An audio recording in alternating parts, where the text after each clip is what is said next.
It's Red Eye Radio. Gary McNamara and Eric Harley talk about everything from politics to social issues and news of the day. Whether you're up late or you're just starting your day, welcome to the show. From the Uniden America Studios, this is Red Eye Radio. Hello and welcome. He is Gary McNamara. I'm Eric Harley. Let the Hunger Games begin. Well, yesterday was Liberation Day. Today is Libation Day. Shots? All right, man. What kind of shot you want? Let's go. Whatever you got. Okay, really, we don't have any shots here. No alcohol in here. As far as you know. Thank goodness there's no cameras in here either. Like I said the other day, when I was at my doctor the other day, he said, your liver looks great. You know, it's normal, everything. And I went, really? You're kidding. After my 20s and 30s? What? Really? You want to check again? So, could you check? Is there another Gary McNamara that had a blood test or something? Did you get it confused with somebody? Listen, I'm going to debate you on this. I debate for a living, doctor, and you're going to lose. Could you double check that blood work? Exactly. I'm drunk right now. What are you talking about? My liver is fine, doctor. You want to know what kind of mood I'm in? Huh? Here's the kind of mood I'm in. What? Coming out of my subdivision, we got a local election coming up on May 3rd. Yeah. And I'm sitting there at the intersection, and they're putting up the political sign. Well, the political signs have been up, some of them, since the beginning of March.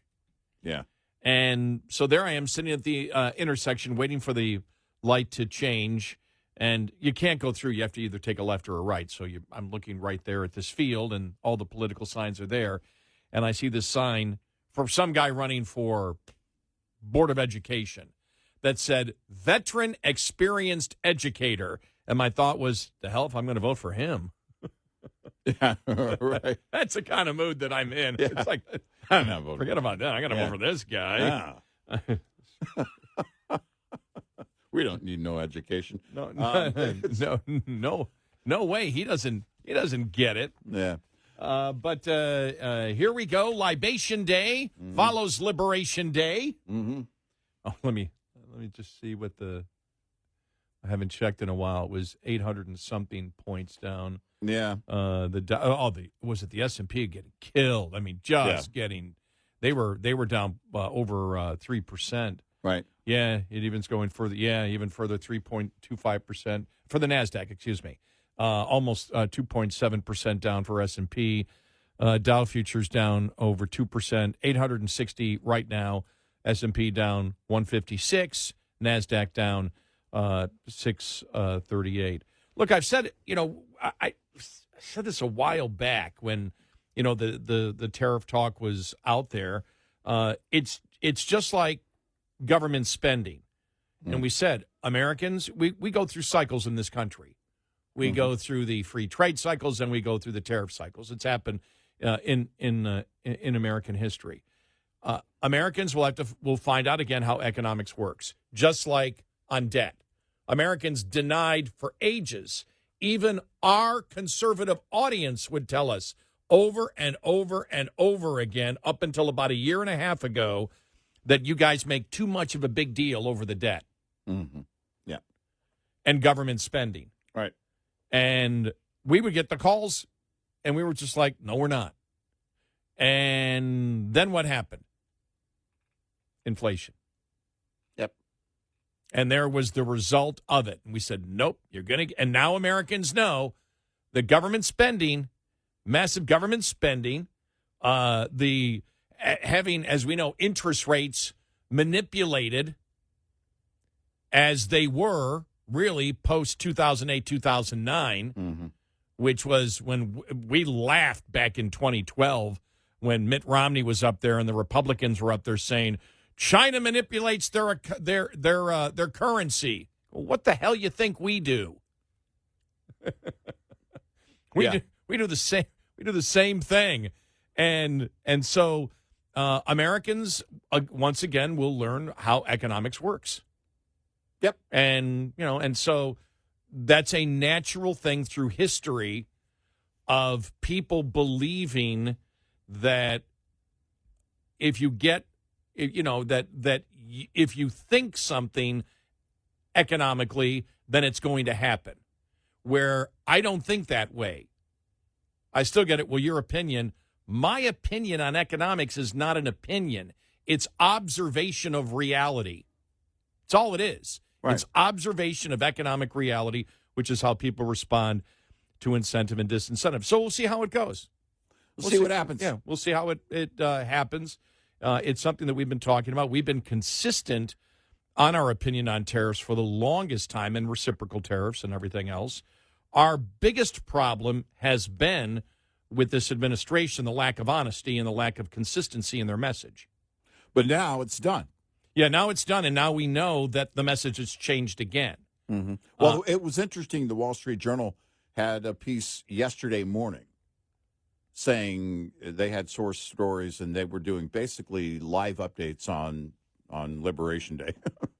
And their inside story or their inside sources were telling them that things are changing on the fly, that they still weren't sure as of yesterday morning exactly what they were going to implement.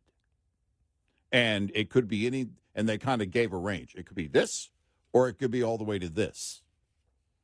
And I thought to myself, well, if that is accurate and true, and it seems like it is, because the presentation yesterday was, there were things in there that, and even the president said, I could have gone stronger, but I didn't.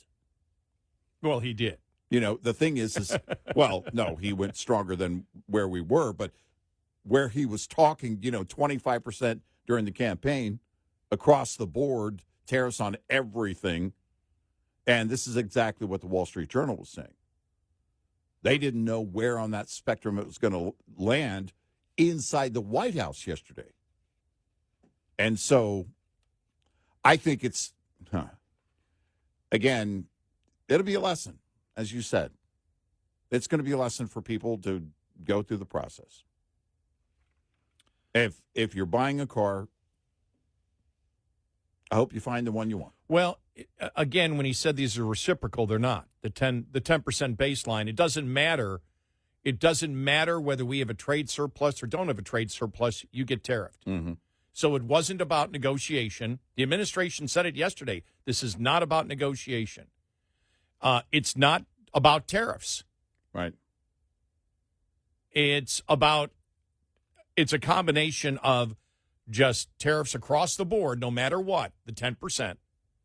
Then you have, if you have a tariff, they'll go after you. But if the United States has a trade deficit with you, and I don't know what the goal is, does the president expect that you're going to have a trade surplus with everybody a even trade with everybody? Is that what he thinks? I don't know.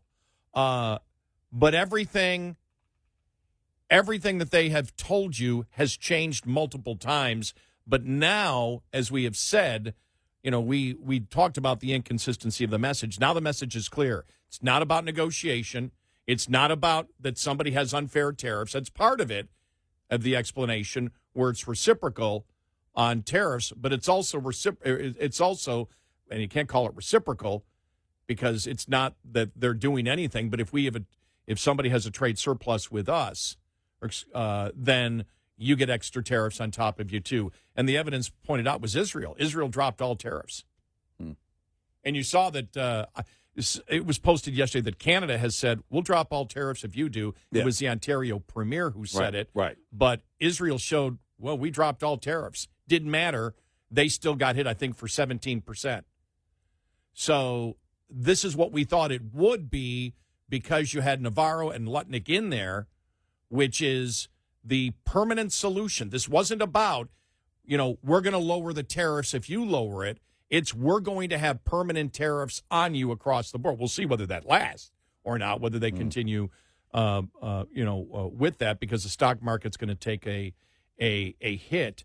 The other thing is, the economics of it, when you see, for example, Lutnick was out there yesterday saying, for example, they've, like I said, every argument they've made, they've evolved on in this. And we've said that's horrible in something like this because what the markets hate the most is confusion. There's less confusion today. But remember when the the administration said that the exporters are the ones that will pay the tariff. Mm-hmm. We know that's not true. The importer, it's the importer. The exporter will pay the tax if they are an international company and they're an exporter exporting materials to their own branch in the United States. Mm-hmm. But then the United States, as we know, the United States subsidiary of any international corporation, their profits and whatever and are judged by what they get in the United States. Right. Yeah. And the other thing is where I saw where I believe, was it Lutnick or Bessert who said, well, there's no problem. You simply only automobiles from foreign countries are going to go up. You buy an American vehicle and it'll be the same. It won't be. No. They'll raise it. And since they went after all auto parts, every American car will go up in price if it's assembled here. Mm-hmm. But the thing is, they talk about the fact that it's not the fact. They talk as if cars are completely made in the United States or they're completely made in foreign countries. And they're not. They're assembled here. Been that way for a long time. Right. There's dozens and dozens and dozens and dozens of countries that supply it everywhere. That's why over the years we have had Japanese models that are more American than American models. Mm-hmm. So you really can't figure out there what's going on. But since they put it on auto parts, that means I'm certainly glad I brought in my vehicle yesterday to get repaired. The other one's got to get in real soon. So the messaging from the administration absolutely sucks. And what they did yesterday does not mirror what they have been saying all along. And again, they've held 4 or 5 opinions on it, on what they're going to do. We now know what they're going to do. It's reciprocal, it's punitive, and it goes after trade imbalances, as if the president expects that every single country has to have exactly the same equal trade with the United States. Mm. And so, like I said, here we go. One of the reasons that the Democrats in the Senate put forth that bill that Rand Paul even co-sponsored, by the way, because Rand Paul is saying this is taxation without representation. That's his argument. Mm. His argument is there is no war, there is no emergency, that Congress doesn't have the guts to tell the president you can't do this. Right. And Congress has advocated their responsibility. That's Rand Paul's position on it. But Yeah, I think it was the Wall Street Journal that mentioned there were other GOP senators that actually, were sharing in that sentiment. And the question would be, is there enough to take action, here? And my thought on the whole thing is that, look, the American public, the consumer, the economy, where it goes over the next few months will determine this. One thing that was said yesterday in one thread of live updates was, it could change tomorrow, though. He could announce today whatever it is and then change it tomorrow. The point being, he can change it back whenever, and or go even further whenever. Well, a great point was made yesterday, and it was a point that we have made over and over again. Make it simple. Simply say, this country charges us this, therefore we're going to do this. Mm-hmm. As soon as he threw out the baseline tariff on everybody, it showed it wasn't about being reciprocal. Well, he did bring up the chart that said, he said, here's what we've done. And he goes nation by nation, starting with China, I think. And he went line by line, and he had this chart and that Lutnick brought up to him. And I thought, and he had a compliment for Lutnick, and I thought, is that inside story about, the friction between the administration and Lutnick true, or is this, is the president just being nice during this event?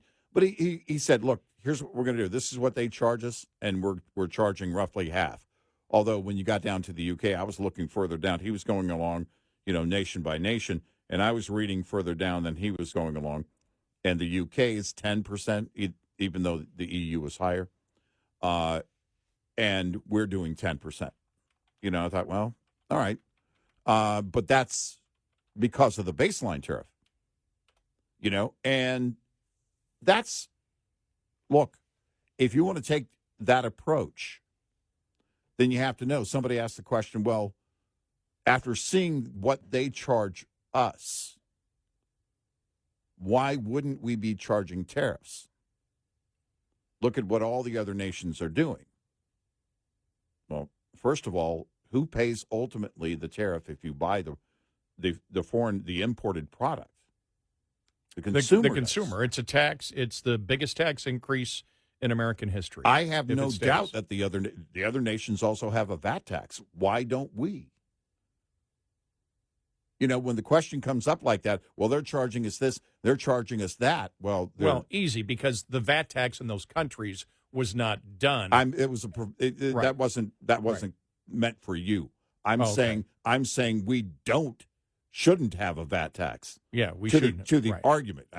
Right. To be clear, Gary, I'm not a supporter of VAT tax. Oh, I know that. Yeah, I wasn't accusing you of being a supporter of the VAT. But the problem is, to be clear, murder and VAT taxes, two things I'm against this morning. We'd be fighting if that was the case. Exactly.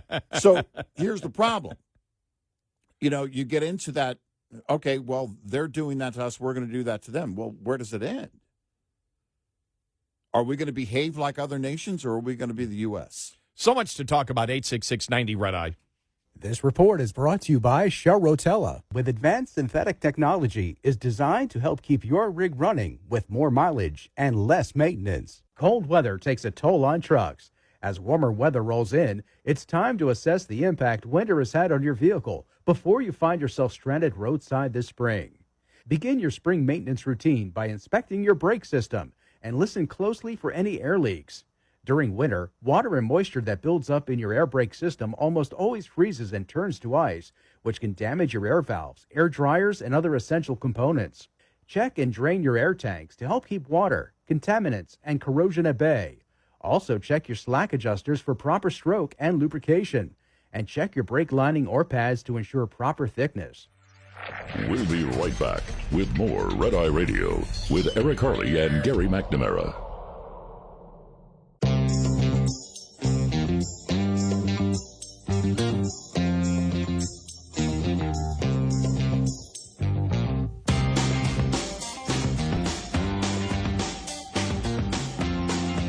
It's Red Eye Radio. He is Eric Harley, and I'm Gary McNamara. Welcome and good morning. Thank you so much for being here as always. So yeah, like I said, economics will solve this.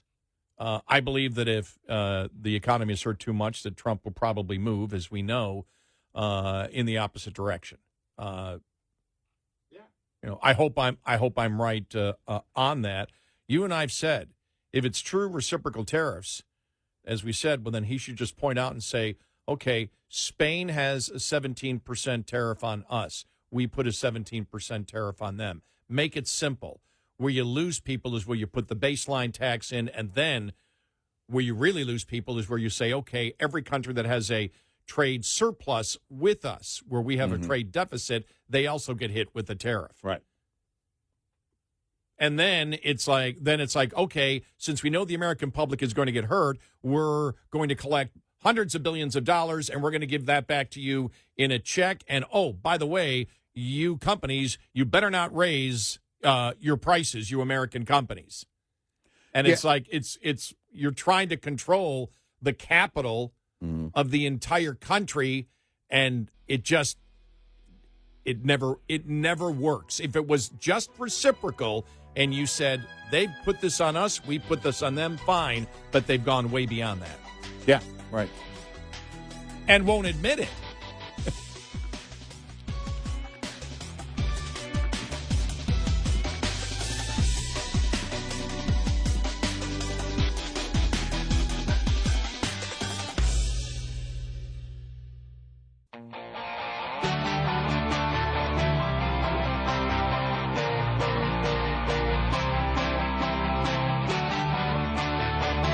Catch all 5 hours of the show live every night on the Red Eye Radio app, available in the App Store. Red Eye Radio.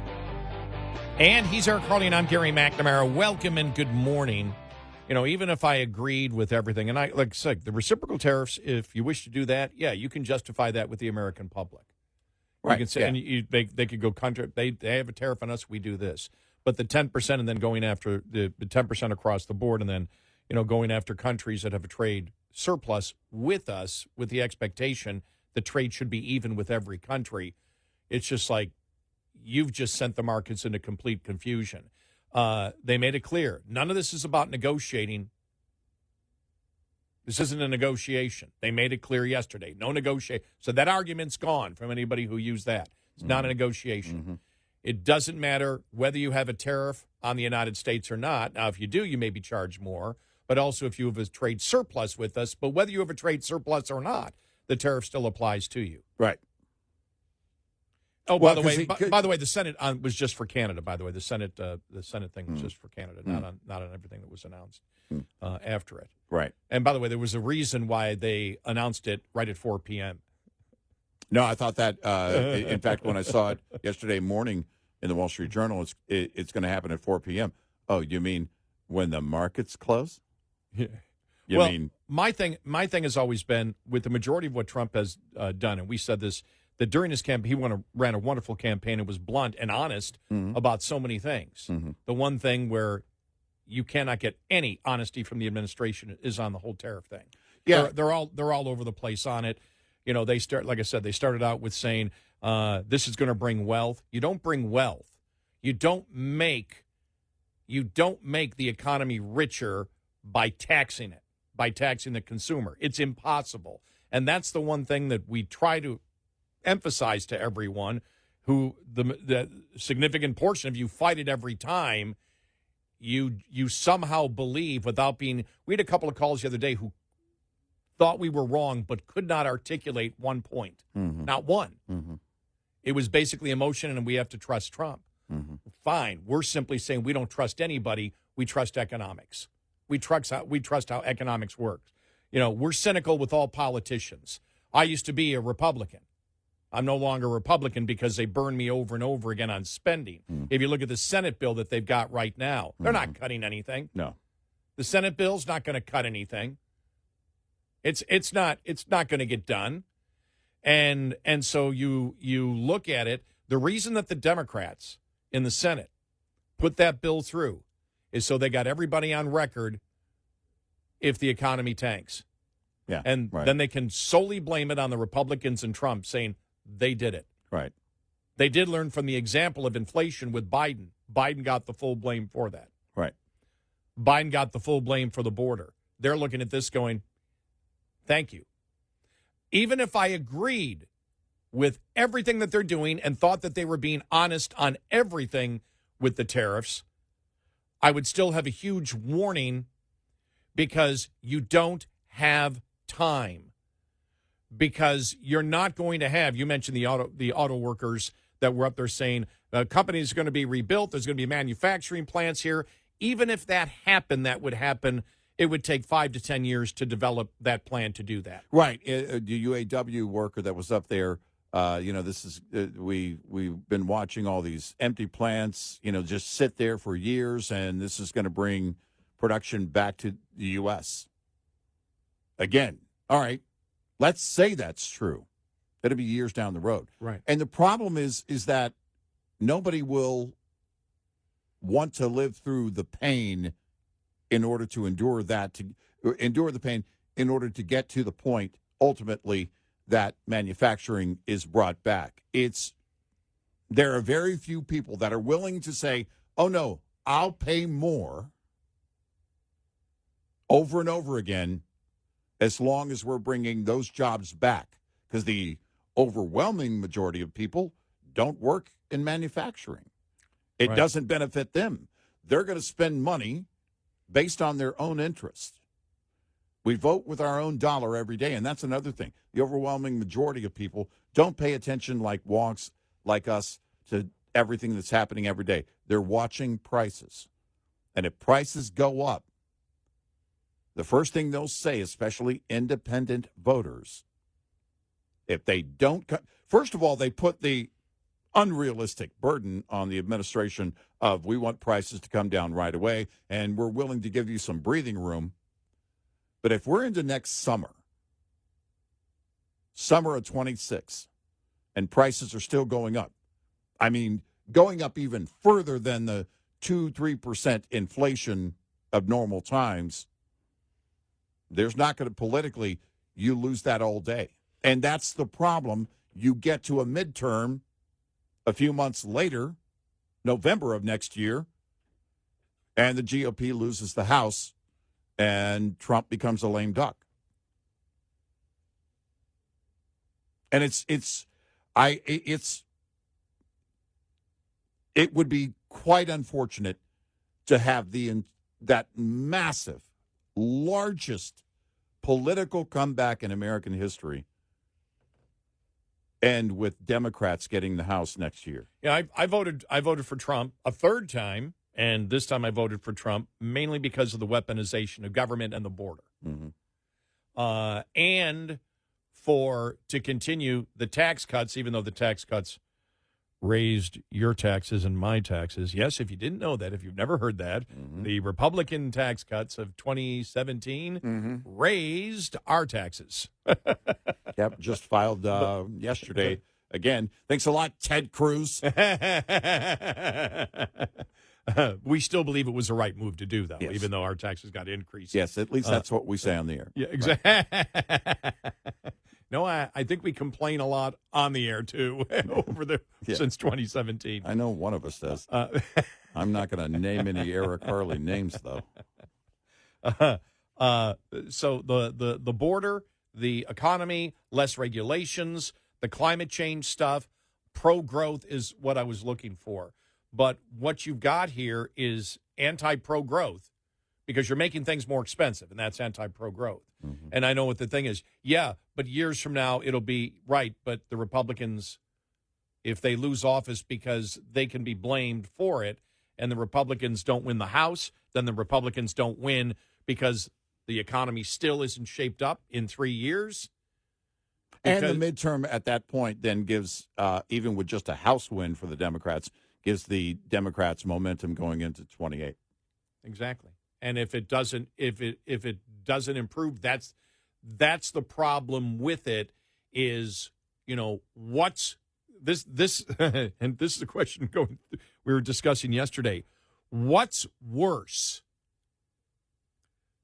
The trade and economic situation with the United States, if we get rid of excess regulation and go after all of our reserves and are able to do that, is the bigger problem foreign trade or the Democratic Party in power in the United States? Yeah, what's the bigger threat?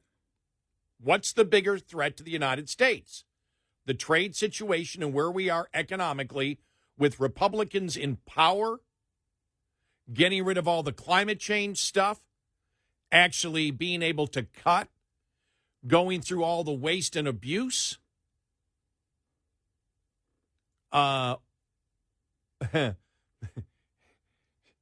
That's all good.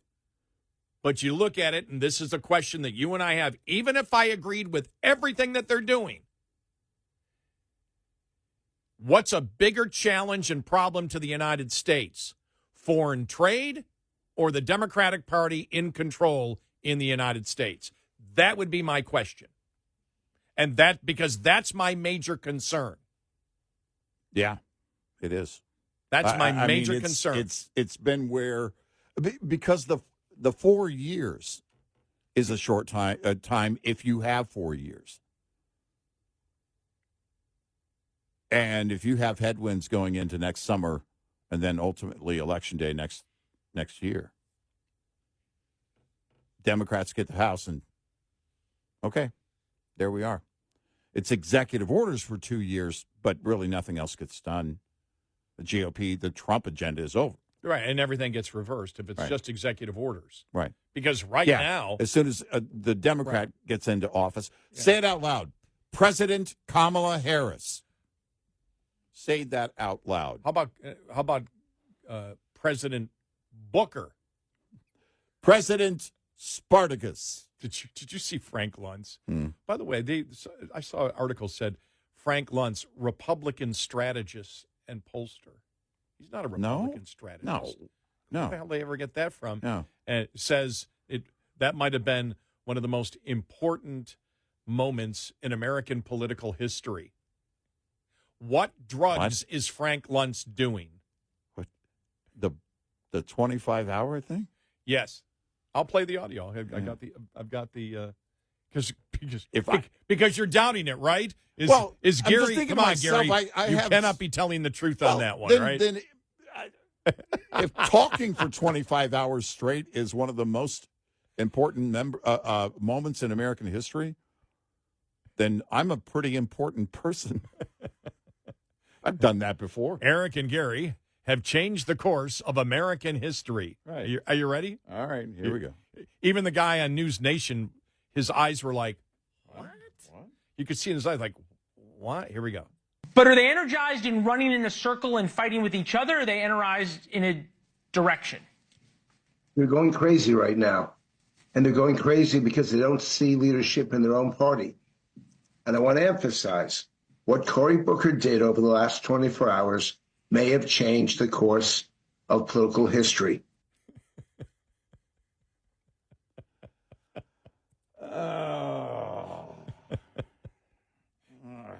Everybody's delusional.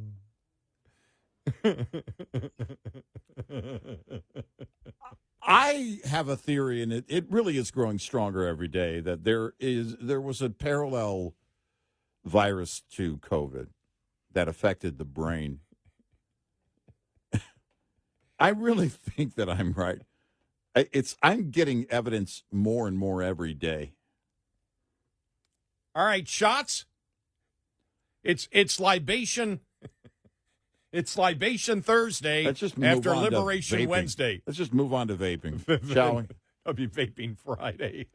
Vaping Friday. It's funny. I got gas. Everybody else is high. I got gas on the way in, and I'm stopping at the gas station. The guy's coming out of the store, and I can see he's taking the drag from the vape. And you know what I'm asking myself? I'm going, is that tobacco? Tobacco or not? Yeah, right.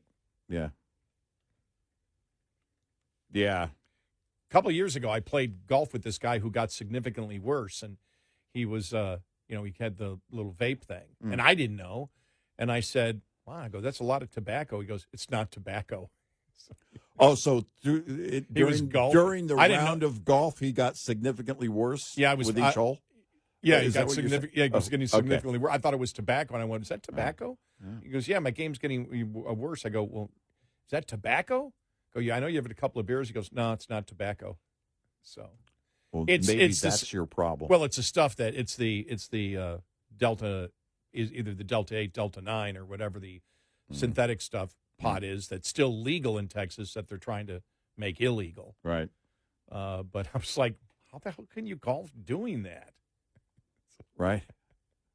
Why would you golf doing that? Yeah, it's not fun. Right. If you can't hit the ball, I mean, that's why I'm golfing and people want a beer. No, it'll screw up my game. Right. If you're going to do something during that activity, you want it to enhance that activity. But you're not a pro. It's like, no, but I still want to hit. Why would I be out here? Yeah, don't do things that make you want to quit. Right. If my goal is to be high in nature, I'm not going to carry a golf bag with me. Right. Exactly. The golf bag doesn't apply to that. Right. I'll go take a hike. Or give me a cart. I'll just go drive through the woods. Is that a golf cart in the woods? Yeah, I don't like walking. 866-90 Red Eye. Coming up, more with Gary McNamara and Eric Harley. It's Red Eye Radio.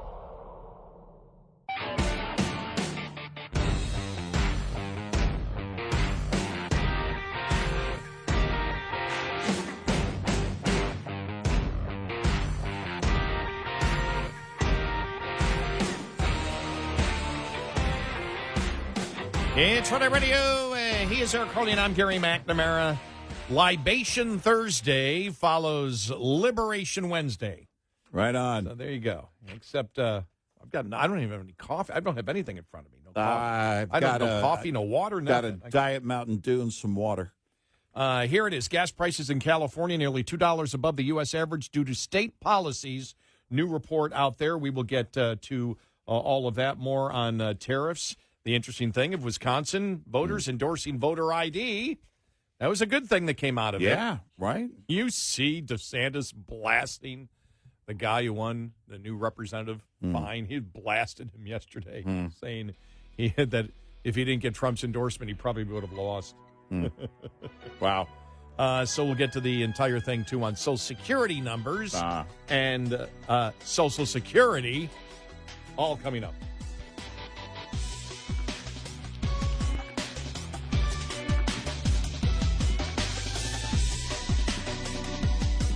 Top of the Hour News is brought to you by House Products.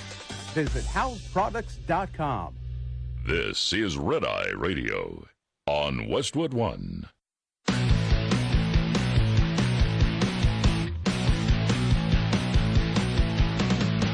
Now, it's Red Eye Radio.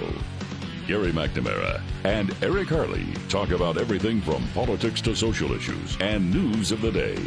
Whether you're up late or you're just starting your day, welcome to the show. From the Uniden America Studios, this is Red Eye Radio.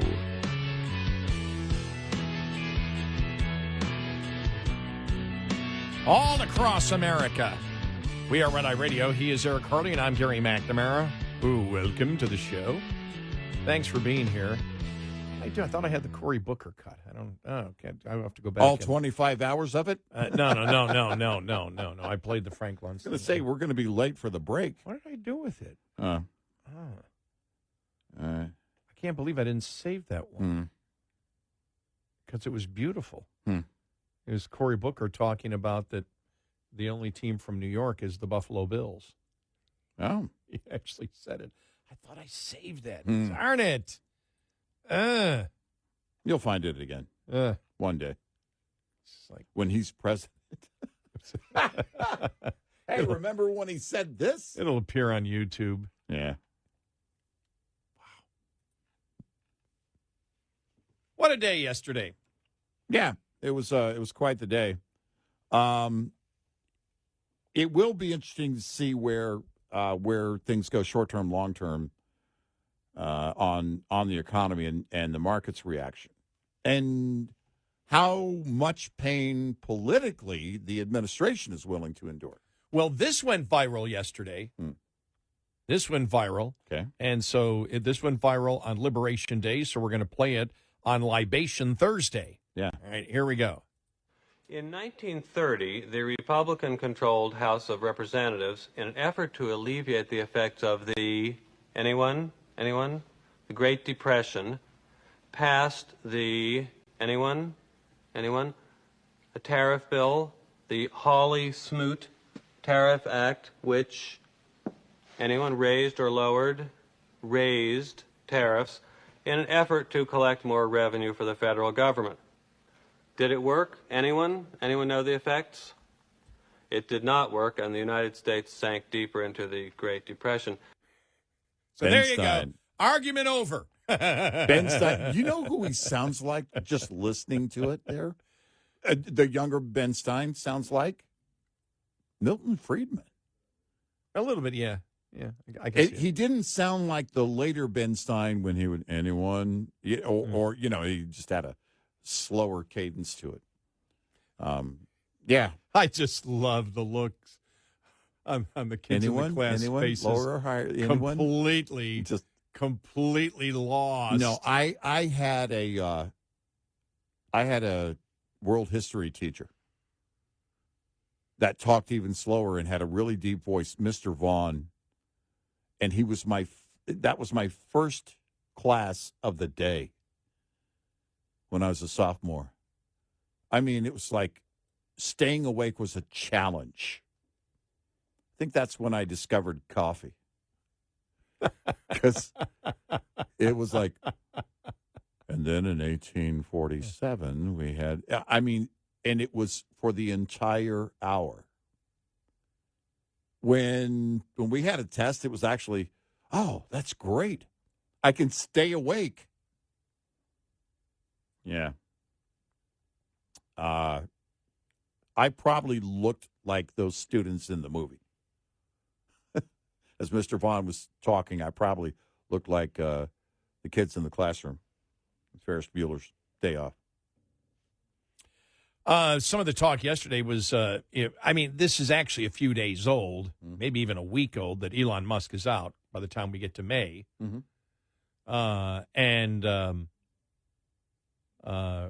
It really hit yesterday. Yeah. And so even the president responded to it. But his time is limited, and it should be because. Let me play this. This is Fox News. This is with Brett Baer and Britt Hume yesterday talking about it. It actually mirrors a lot of what we've said. All right. Here we go. Democrats have tried to make him public enemy number one, and to some extent they've succeeded in doing that. I mean, except for your extensive interview with him and his colleagues that you just showed a piece of there really hasn't been a lot of coverage about exactly what he and his team are doing. There've been a lot of sort of stereotypes presented of these teenage kids or young whippersnappers in cut-off jeans or whatever, slashing big portions off the side of the government. That does not appear to be what is happening at all, but nonetheless that may be how it's perceived. That was not likely to calculate to make him popular, and it didn't. He's got some work to do on that score. And the other question, of course, is, Brett, when you hear the talk about him leaving, is obviously he's only supposed to be there 130 days, and I don't know how they're counting the days. He talks about 7 days a week.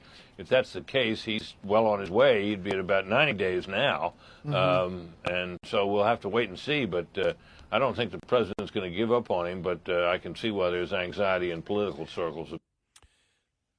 You know, it's something that we talked about because if you could make that go viral and you could market that over and over again, because the Democrats have been successful in convincing not Republicans but independents, and that's been a lot of the talk that we've had the last couple of days.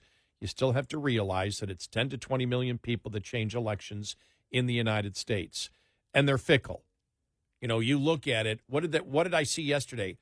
Only 62% of Trump voters voted in Wisconsin. Only 62%. 75% of Democrats voted that voted in the 2024 election. Yeah, the Wisconsin elections of this week. Yep.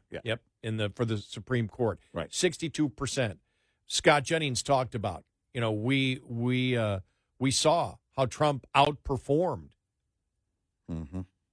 Senators and congresspeople. Right.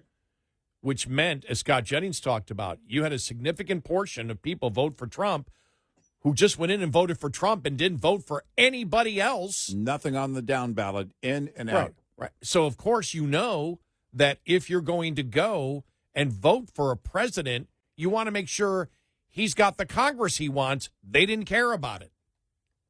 Right. Which means a lot of the vote for Trump was symbolic for just him alone. And, of course, the system doesn't run that way. And so that's the concern, and that's why we say even if I agreed with everything that the Trump administration was doing on tariffs, I agree with part of it. But if I agreed with all of it, I'd still have the same warning for them. You only have a certain amount of time because everything that you're doing right now, inflation before the tariffs came, again, has been a problem. And there's a certain number of those people that went and voted for Trump and Trump only believed it when he said prices are coming down day one. Right. Yeah.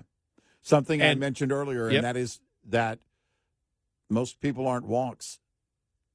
No, they're not. Their judgment is going to be based on prices. Yep. And you've got to market the daylights out of what you're doing, but again, you're not going to have any mainstream media outlets bring on all of those executives, the people that are actually doing the work. Because if you watch that, what was that? Last Thursday. Yeah. I forgot a week ago. Wow, it was a week ago already. If you watch that, that was 90-20, or 90-20, 90-10. Yeah. Could have been 90-20. There was 90-10. There's no way. If it was fraud, it could have been 90-20. Oh, okay. You're right. Okay. They were talking about fraud. So,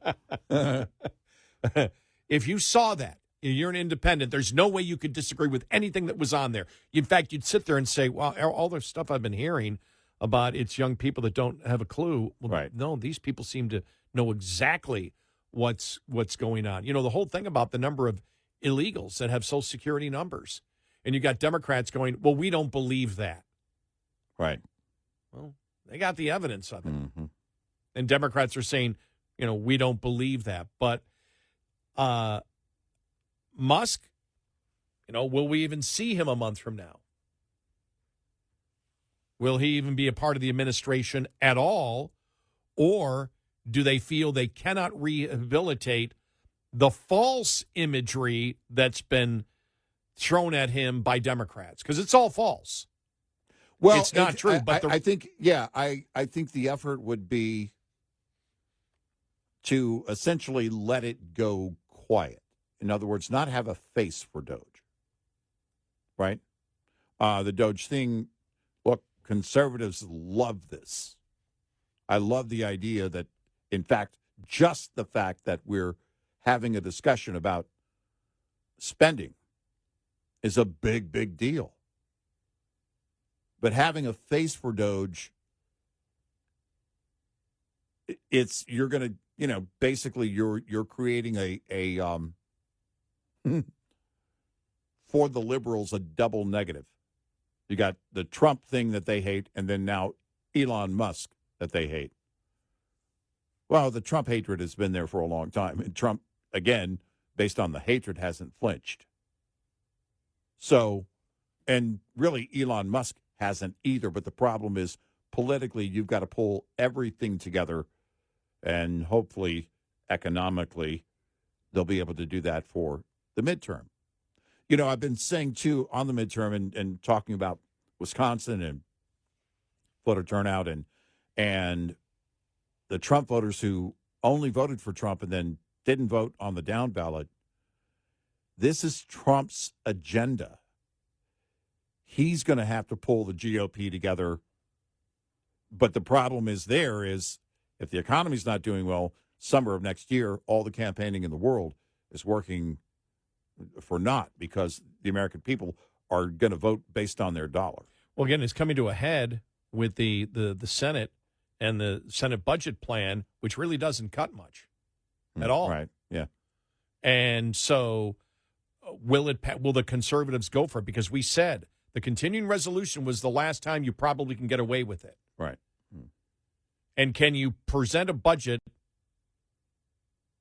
you know, can you present a long-term budget that does not have cuts in it that at all at least give a shout-out to what DOGE has been doing?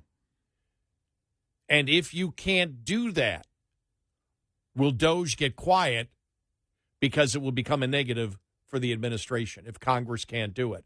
But if Trump says, you know, remember, Trump was saying that Chip Roy needed to be primaried because he's a rhino because he wants to cut. You're like, what the hell? Where are you on this? You know, have some consistency here, please. You can't sit there and say, we are saving the American public so much. We're cutting so much. Doggone it, you want to cut? It's not time to cut yet. And because you want to cut, you should be primaried. Well, that's where the line's going to be drawn, and with reconciliation. Yeah, now, they stopped that very quickly with Chip Roy. That didn't go anywhere. Right. I'm wondering where it will go with Rand Paul, because Rand Paul usually is pretty immune, you know, for example, on the whole tariff thing. And Rand Paul came out. He's the co-sponsor of the bill that the majority of Democrats voted for. Or remember the Rand Paul Trump endorsement about, I don't know, a couple of weeks ago? It's like he finally came around and endorsed Trump. You know, the media made that big point about that on a number of things.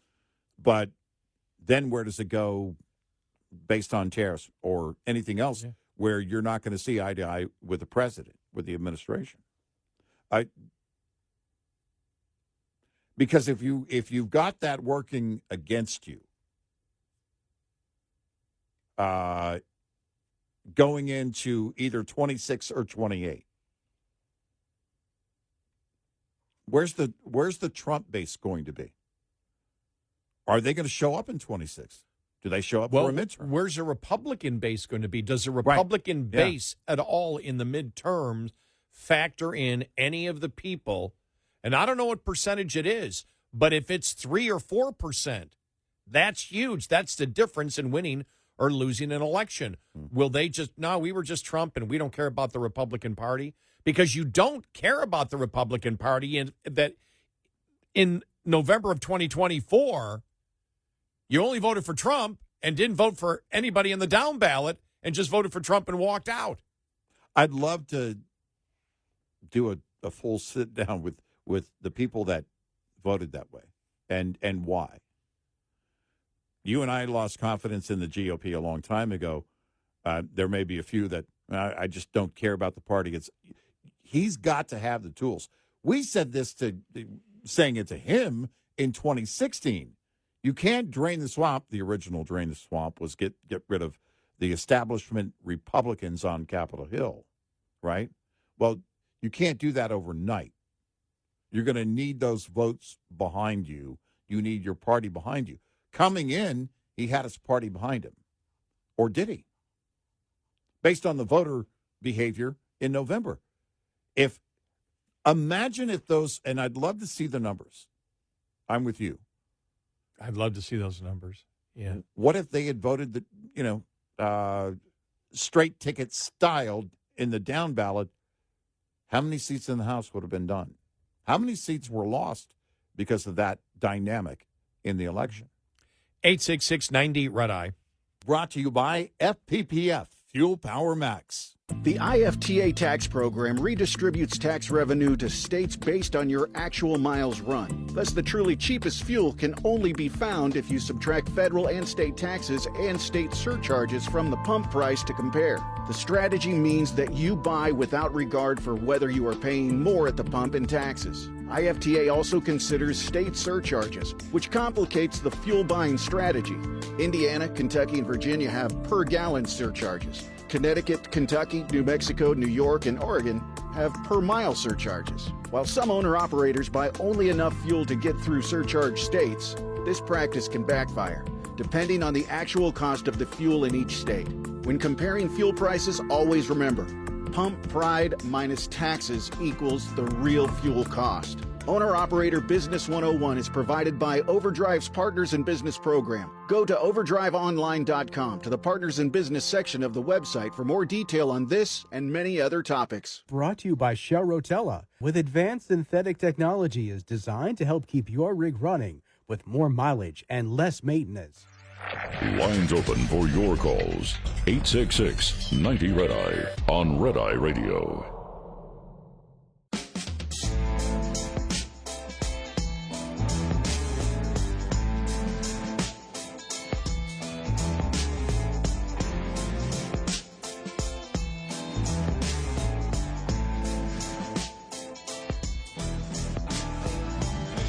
It's Red Eye Radio. He's Eric Harley, and I'm Gary McNamara. For the back and forth yesterday on just the tariffs. I'm reading here from talk show host Eric Erickson. Just remember, tariffs are good and tariffs are popular. And if the GOP faces massive defeats next year, it will be a globalist corporate progressive conspiracy to stop the tariffs, not a rejection by the voters who love the beautiful tariffs. Yeah. Oh, but, I mean, look, this is nothing new. We knew this was going to happen, and we said even last year, Trump was promoting that he was going to do the tariffs. He promoted it. Yeah, right. He promoted DOGE, and he was going to do that. So this was all expected. And as we said, this goes in cycles in every country over the years. And, again, it's an opportunity for Americans to learn how economics works. Yep. And we'll see how it, we'll see how it does. Right. But it's what the president has believed for decades upon decades upon decades upon decades upon decades. Now he gets to see whether it works. Now they know it has a negative effect. He they said know. that Right. there will be some pain. Right. And my problem has always been the fact that they can't be consistent on the message, and of course they're not telling the truth. The administration on a number of areas that we have pointed out already. Which is just ridiculous. I mean, when they started out saying, no, the tariffs are beautiful and it's paid for by the other countries, not us, we're taxing them. That was pure bull doo-doo. And when I saw Lutnick, I believe it was yesterday, say, well, no, foreign countries are going to have to pay half the tariffs probably. It's like, oh, okay, well, now we've moved 50%. But as we know, the consumer pays it all. Yep. The consumer That's pays the way it works. every single cent of it. Right. It's just like minimum wage. It's passed on to the consumer. It's just like corporate taxes. It's the same Passed thing. on to the consumer. Yep.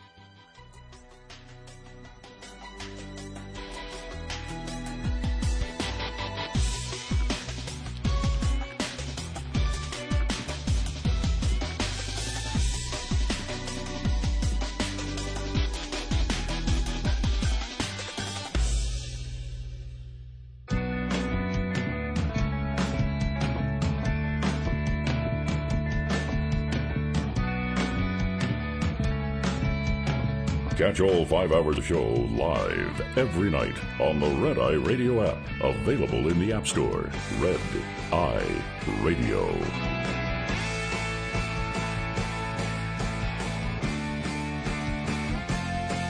And he is Eric Harley, and I'm Gary McNamara. Welcome and good morning. Libation Thursday. Smoke them if you got them. That means something totally different these days, doesn't it? Smoke them if you got them. We're going to take 5. Smoke them if you got them. And these days you have to say, but remember to come back after the 5. Oh, my gosh. The book on Biden that was written by Jonathan Allen and Amy, I can't remember her name. Amy, I can't remember her last name. Right. Where they would put down fluorescent tape.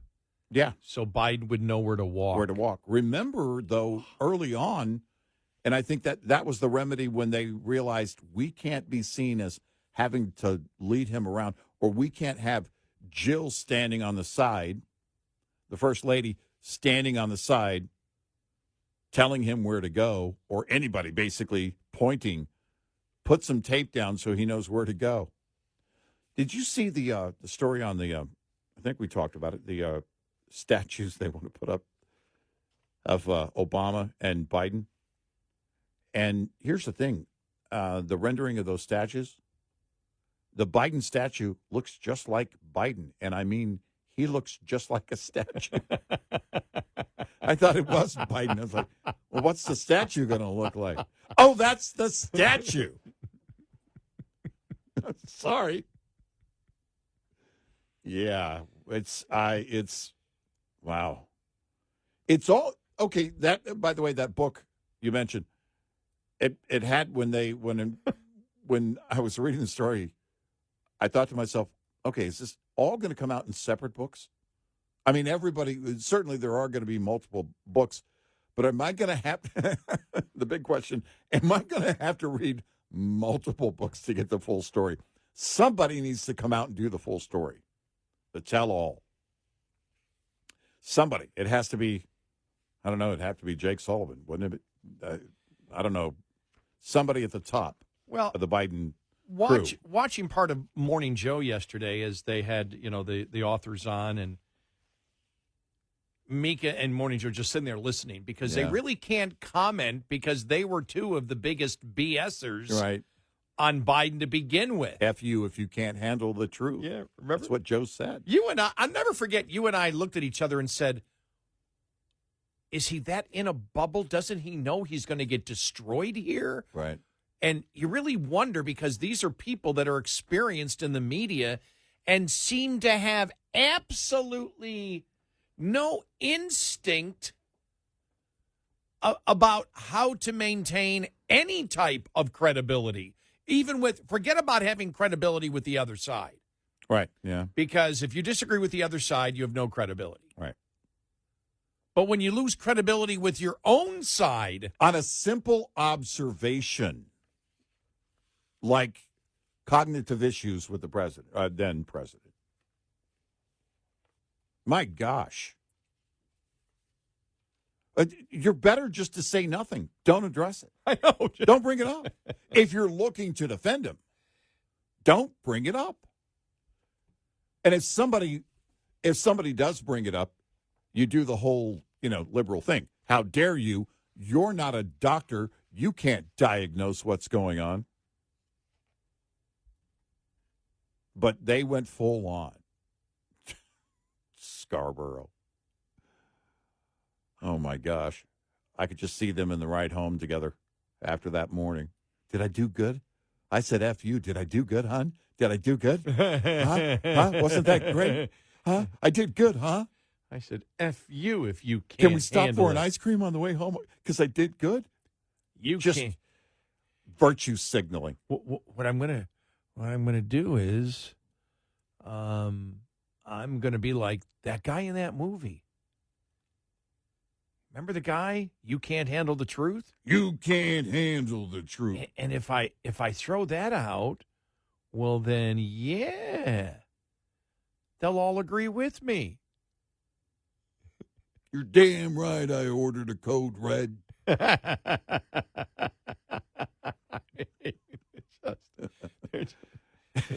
It's, I mean, how could you? It's because you had to have seen it. We know that he saw it. And you wanted to go that big against your own eyes and instinct. Telling a lie is one thing, but this was just flat out stupid. Former White House Chief of Staff Ron Klain revealed that former President Joe Biden was fatigued, befuddled, and disengaged before his debate with President Donald Trump in June. Quote, at his first meeting with Biden in Aspen Lodge, the president's cabin, author Chris Whipple wrote, Klein was startled. He never seen him so exhausted and out of it. Biden was unaware of what was happening in his own campaign. Halfway through his session, the president excused himself and went off to sit by the pool. Whipple's new book, titled, a bunch of books here, like I said, this is different than the other book we were talking about, titled Uncharted, How Trump Beat Biden, Harris, and the Odds in the Wildest Campaign in History, is set to be released this month. Klain, a close ally and major supporter of the former president, served as his chief of staff from 2021 until 2023 and helped Biden prepare for his June debate against Trump. The president was fatigued, befuddled, and disengaged, Whipple wrote, according to the excerpt. Klain feared the debate with Trump would be a nationally televised disaster.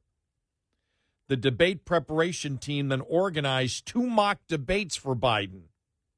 The first was scheduled to last about 90 minutes, but they had to call it off after 45. The president's voice was shot, and so was his grasp of its subject. All he could really talk about was his infrastructure plan and how he was rebuilding America and 16 million jobs. He had nothing to say about his agenda in the second term, Whipple wrote. Klain, according to Whipple, said the president was irritable as he pushed back on the former chief of staff's suggestion. 25 minutes into the second mock debate, the president was done for the day. I'm just too tired to continue, and I'm afraid of losing my voice here and feeling bad, Klain said, according to the report. I just need some sleep. I'll be fine tomorrow. And then he went off to bed. Whipple said in the interview with Politico about his book that many of Biden's closest aides were in a fog of delusion about the former president, calling it a cover-up. Did not go far enough, according to the author. I have fresh reporting on an hour-by-hour, day-by-day basis of Biden's final days, and obviously his decline is a major part of the story, Whipple told Politico on Sunday. I happen to think that to call it a cover-up is simplistic. I think it was stranger and way more troubling than that. Biden's inner circle, his closest advisors, many of them in a fog of delusion and denial. They believed what they wanted to believe. Biden's team did not immediately return a request for comment. Whipple's book are several coming out in this year about the 2024 campaign. Wow.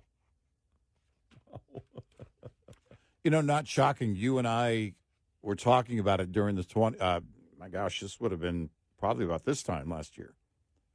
How is he going to do a debate? There's no way he can do a debate. Remember, there was still a question as to whether there would be a debate between Trump and Biden. Mm-hmm. Yeah. And my thought on that at that time was, in part, well, the Biden team may love it if Trump says, no, I'm not going to debate him, because that gives them an out. Because if there is a debate, and then it was announced later, of course, it was announced there was a debate that was going to happen. How in the world can he stand up there for that long? And there were what they have 3 commercial breaks planned? Man, I'll never forget. There's no way. That was unbelievable. And we knew it then. So a mock debate in preparation behind the scenes, you already knew how this was going to go. That's the problem, is they knew how it was going to go. Now, they had been watching this for years. They knew where he was. Now, the other book that's out now, Fight, Amy Parnes and Jonathan Allen writing it, on with Jake Tapper. And this is why Harris picked Walz. This is just great stuff. Here we go. Ready? Here we go. And John, the night that Biden dropped out in July and endorsed Harris as the Democratic nominee, Governor Tim Walz called Harris, you guys report, and he pitched himself to be her number 2. He says, quote, "I'm the one who can do this," he told her. Was Walz always going to be her pick even from day one, do you think? And do you think he will run in 2028? He was always most likely to be her pick. There was a small set of people. It was a short run to do the vetting process. There were problems with most of the other candidates that she was looking at. And the big thing that I think the folks around her worried about was that she might pick somebody who could overshadow her. And they were not worried about that with Tim Walz, in particular, Governor Shapiro of Pennsylvania, your home state, Jake. Governor Shapiro was somebody who was very much in the mix. I think he had his own considerations when he went in and met with the vetting team. He started treating the situation like a negotiation, sort of said, here's what I would want to do with the vice presidential role. It was clear that he was ambitious. That didn't match up with what the Harris folks want. They wanted someone who would not overshadow her. Yeah. Think about that. Right. We have picked the worst candidate ever. We need to find someone who is worse, because whoever is the vice presidential candidate cannot overshadow the completely incompetent candidate that we have anointed. Well, imagine had it been Shapiro, right? Mm-hmm. Well, Shapiro in the media comes off better than Walz. Oh, yeah. And better than Kamala Harris, because she's talking in circles and she's doing her Kamala-isms.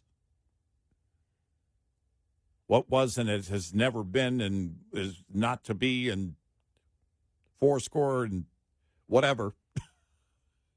She's talking, in these blanks to the point they have to edit before it goes on the air to protect her.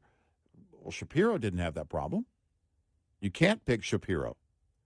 He's capable of speaking and making, to his constituents, making sense.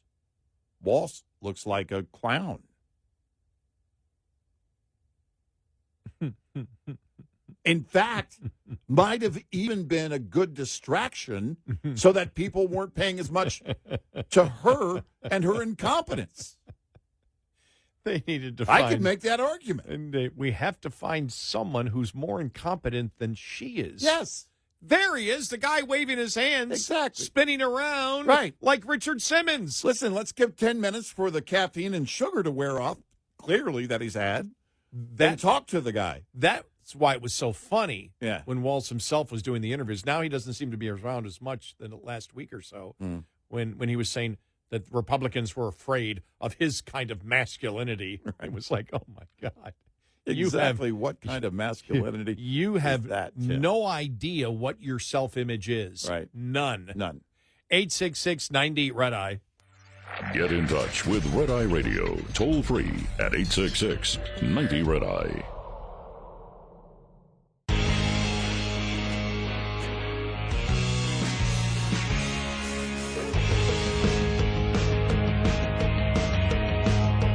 It's Red Eye Radio. He's Eric Harley, and I'm Gary McNamara. All right, I found the audio cut I wanted to get from Spartacus the other day. All right. You know, some of the topics that he was talking about. You ready?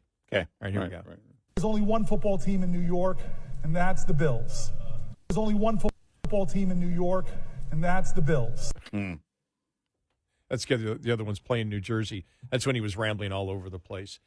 By the way, it's funny because when Frank Luntz said, you know, could change the course of political history, Democrats loved it because they had somebody new screaming, but it was the same stuff. It was the same crap. It was the same insane ideas. There was nothing new. There was zero political impact on that. Right. From that, other than liberals applauding and conservatives kind of laughing at it, really. Yeah. They just wanted somebody new to regurgitate all the issues that America disagrees with them on. Right. The border. Mm-hmm. I mean, the insanity of the border and what we had to go through. Right. Inflation. Right. Just it was really amazing. They're just trying to hype up anything. But when I saw Frank Luntz say that, and then he was labeled as a Republican strategist, I'm like, right. Since when? Right.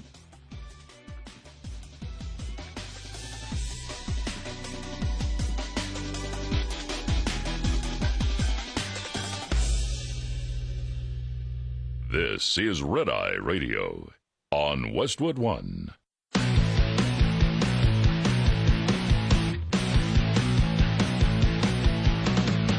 Now, it's Red Eye Radio. Gary McNamara and Eric Harley talk about everything from politics to social issues and news of the day. Whether you're up late or you're just starting your day, welcome to the show.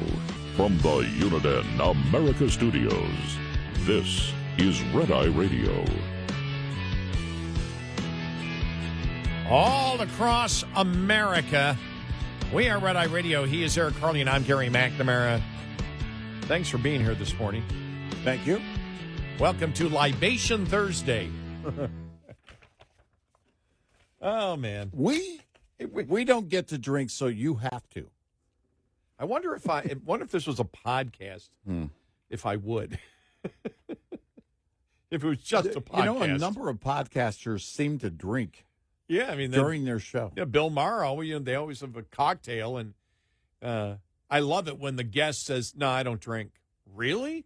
Yeah. Well, I was at the airport in Louisville, and Kentucky bourbon. I mean, seriously, it is a big bourbon state, and there's a place in the airport that wanted to stop and sit down and with our colleague and talk about some things before our flight. We had some time and grab some food. And so I'm sitting there, we sat at the bar because it's faster. And it's just a wall of bourbon. I mean, it's, it's what they do. He says, what can I pour you? I said, iced tea. To be clear, not on Long Island iced tea. Yeah. So I thought, hate to take up the seat in the bourbon bar, but I love the places, the whiskey bars that are out there, and I'm like, I wouldn't last a half hour in there. Yeah, my son was in the restaurant business for a while, and he knows about all that stuff. I have a friend, in fact, that I talked to in Louisville, and he really knows the stuff on all that. He can tell you the history of it all and what's good, what isn't, and I have nothing. I got nothing. I also don't drink before or on a plane. I don't really drink anymore at all. But, I mean, I never in the past would drink before on a plane. I'm trying to think. I may have ordered a beer. I think on a plane once, maybe. Vacation. It would have been vacation. Only if I get upgraded to first class. Yeah, no, I'm ordering one because I didn't get upgraded to first class. I see that. Well, actually, no, I don't. I keep forgetting. Because I'm like you. I like to sleep on a plane. Yeah. Because I can sleep on a plane. And, of course, it doesn't matter how far. Like this past Sunday morning when I flew back, it was a 3-hour flight. I was asleep for probably 2 hours and 40 minutes of it. I can't sleep in anything that's moving. Oh, really? Yeah. Oh, man, it's just, it's wonderful. I didn't wake up. I put in my earbuds that I've got headphones and I've got earbuds. I can only wear the earbuds during the winter because once I start swimming and have to put, the earplugs in constantly because the chlorine will give me ear infections. If I start swimming and have those and then I wear the earbuds, I get ear infections. So but during the wintertime when I'm not swimming, I can do it. I can put the earbuds and the noise cancellation is just great.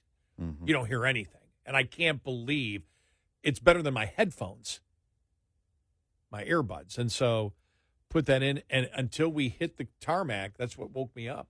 Because you don't hear anything. You don't hear the announcements. You don't hear anything. I was sound asleep.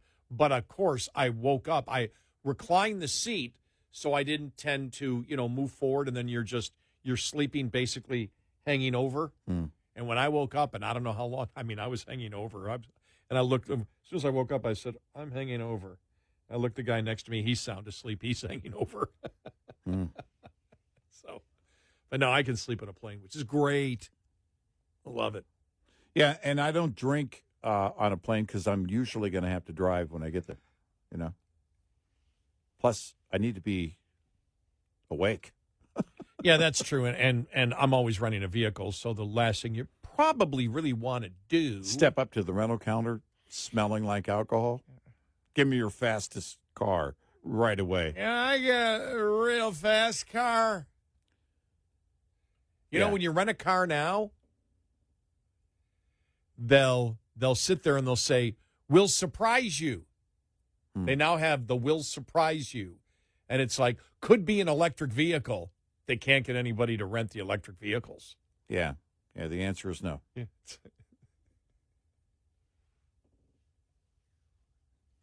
I returned an EV at the airport. Hey, I filled it with gas before I dropped it off. Sir, those don't take gas. Yeah, I know. I put it in the back seat. I've complained now twice, 2 times in a row, was 3/4 of a tank. Yeah, they didn't, they weren't full. Oh, when you got in? When I got in, yeah. Yeah. And it was too late. When I get in, normally it's midnight. There's nobody there. There's maybe one person, and it's like, I just don't have time to go back up. But luckily, they're such small vehicles where it's only like 2 or 3 gallons. But I put in 2 complaints, and I said, can I get well, the thing here's the thing that they market. I travel a lot. So the upgrade thing is completely useless. We'll give you a triple upgrade. I get it anyway. You never have the damn car size I want to begin with. Yeah. In fact, my problem is they upgrade me to a huge gas guzzler. Yeah. I did tell you it was like 3 times ago when I went in to rent a car. They said, we have no vehicles. And I went, they said, we have no vehicles except electric cars. Go, why don't you? And I looked at the guy, go, you going to just give me a rock then? He goes, what do you mean? I said, I said, this is like the Seinfeld thing. I put in the reservation for a gas vehicle. I was like, here we go. But when we never got to that point, I just said, you might as well give me a rock. No, they didn't even have a car for us in Louisville. No car at all. And they said, well, you can come back tomorrow morning or we'll give you a truck, a big pickup. I said, well, give me the big pickup truck. I don't care. Yeah. So they gave me the big pickup truck. And yeah, they had no car for us. You can take the reservation. You just can't hold the reservation. Hold the reservation. Well, what did you do without any? Uber.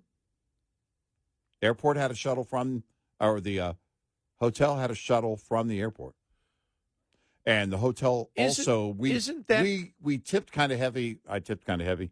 The shuttle driver at the hotel to take us from the hotel to the expo center back and forth.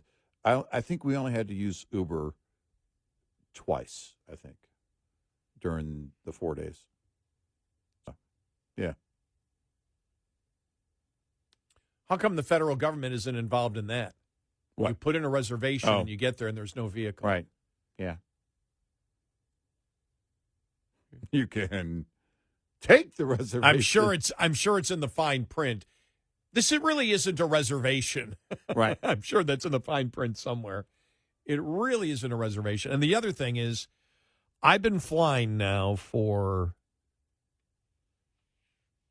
over 50 years.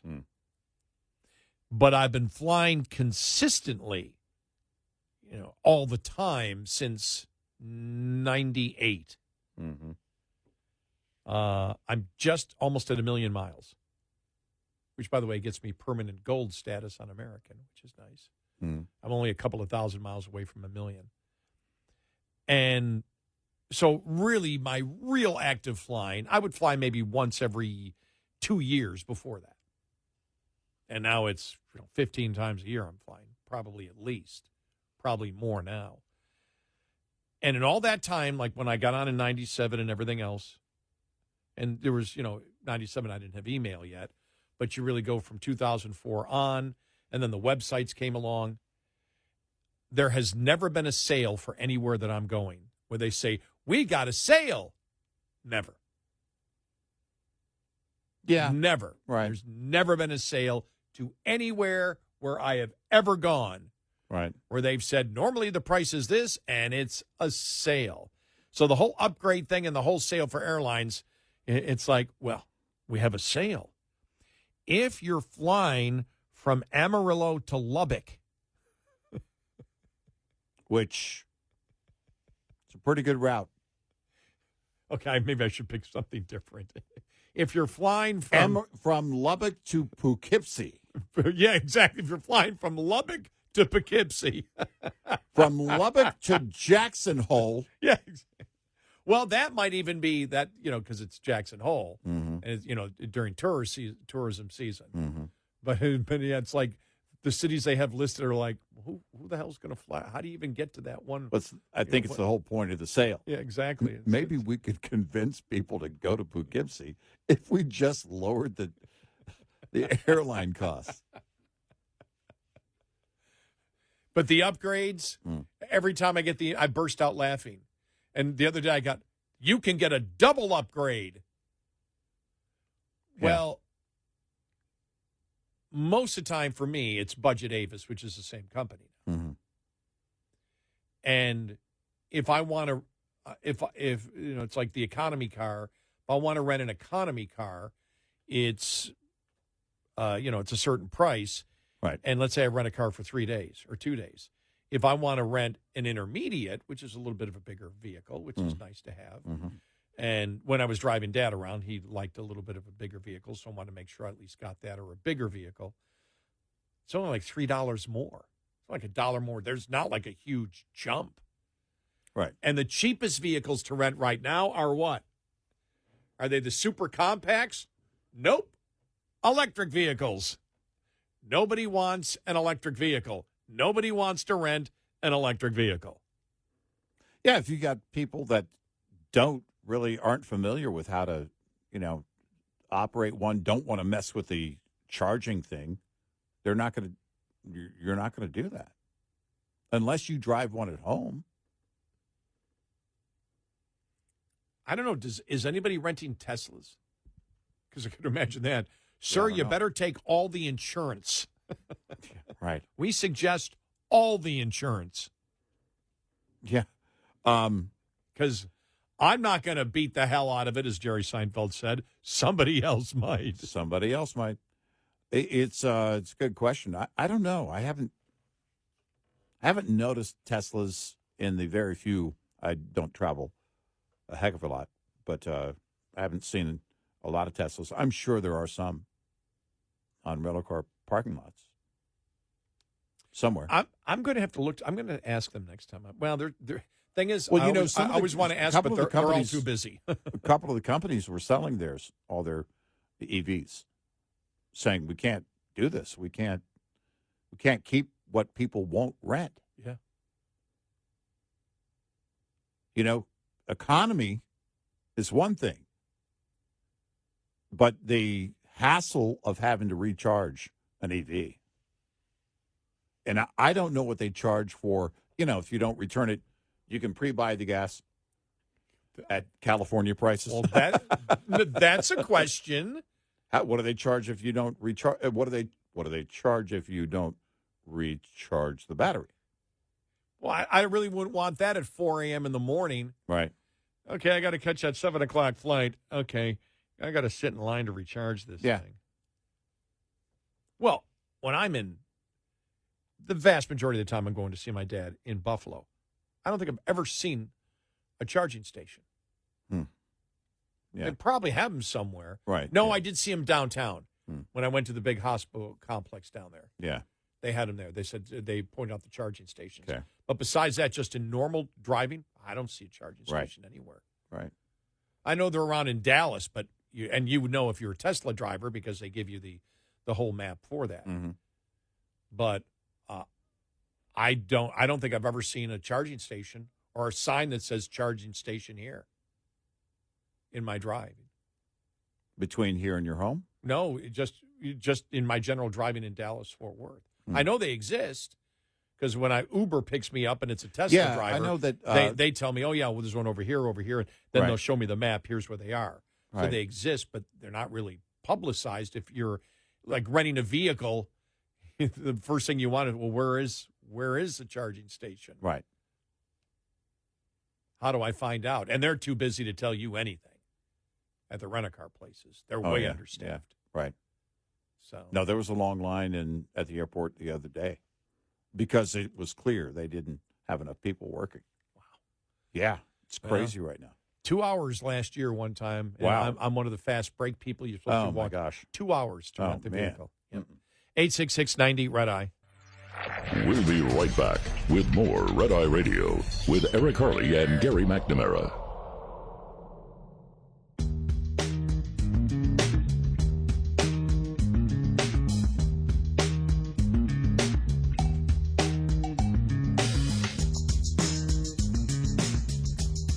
It's Red Eye Radio. He is Eric Harley, and I'm Gary McNamara. Welcome and good morning. We saw the other day where Gavin Newsom is looking into the high gas prices. We need to look at what's going on, right? Gouging. We need to look at the gouging that's going on, the gouging. California gas prices are nearly $2 a gallon higher than the national average due to state policies, according to a new study from the University of Southern California. This new evidence contradicts state leaders' insistence that price gouging by local fuel producers and distributors is reason for the state's chronically high gas prices. It's really amazing what Democrats do. They put in the policies to raise the cost of goods and services, in this case gasoline, and then when it happens what they wish to happen, they complain and blame the companies for the policies that they created once they find out the public doesn't like the policies that they created. It's an old game they've been playing because they know they can get away with it with at least some people. And now Gavin Newsom is going to investigate the University of Southern California because of this study. A paper from Michael Mischie found from the University of Southern California that collectively the sum of all federal, state, and local taxes and fees, as well as regulatory mandated costs, total approximately $1.63 a gallon as of March 10th. Not surprisingly, the average price of retail gas in California on March 11th was $4.69 a gallon, or 52.35% higher per gallon for all formulations than the national average for gasoline at $3.08, confirming that state and local taxes make up for much of the difference between state and national gas prices. Based on 30 to 50 years of data, the primary conclusion from this study is that California's high gasoline prices and supply dilemmas are by design. Yeah, these aren't unintended consequences. These are very intended consequences. Are by design self-inflicted and a result of directed policies and a litany of regulations, taxes, fees, and costs. That's a quote from the University of Southern California Research Department. Mm-hmm. The economic evidence is abundant. California refiners have not engaged in widespread price gouging, profiting, price manipulation, unexplained residual prices, surcharges, magical or otherwise. That's a quote. Last year, Governor Newsom called for a special session of the state legislature to pass new regulations on refineries, citing price gouging. Phillips 66 and announced the closure of its L.A. facility, which counts for 8.5% of the state's remaining refining capacity. The closure will put further pressure on gas prices because it has to be trucked in longer distances or sent longer distances. California gas prices also have an impact on parts of Nevada and Arizona that rely on California gasoline, meaning the effects of state policies extend beyond the state borders, and that comes again from the University of Southern California and their research. And Newsom was just saying here in the last week, they need another investigation into gouging. How many investigations have they found? The thing is, it's self-evident to anybody who lives in California why their gas prices are high. They all know. It's why all prices are high in California. State government policy. Wow.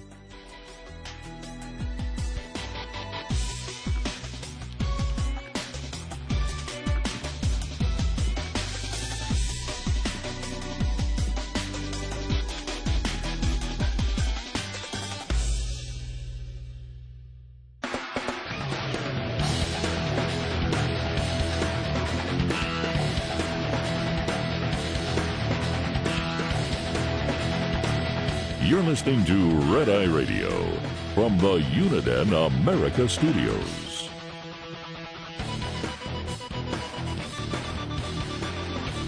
Oh, my God. He's Eric Harley, and I'm Gary McNamara. Xavier Becerra, again, said he's running for governor to make California more affordable.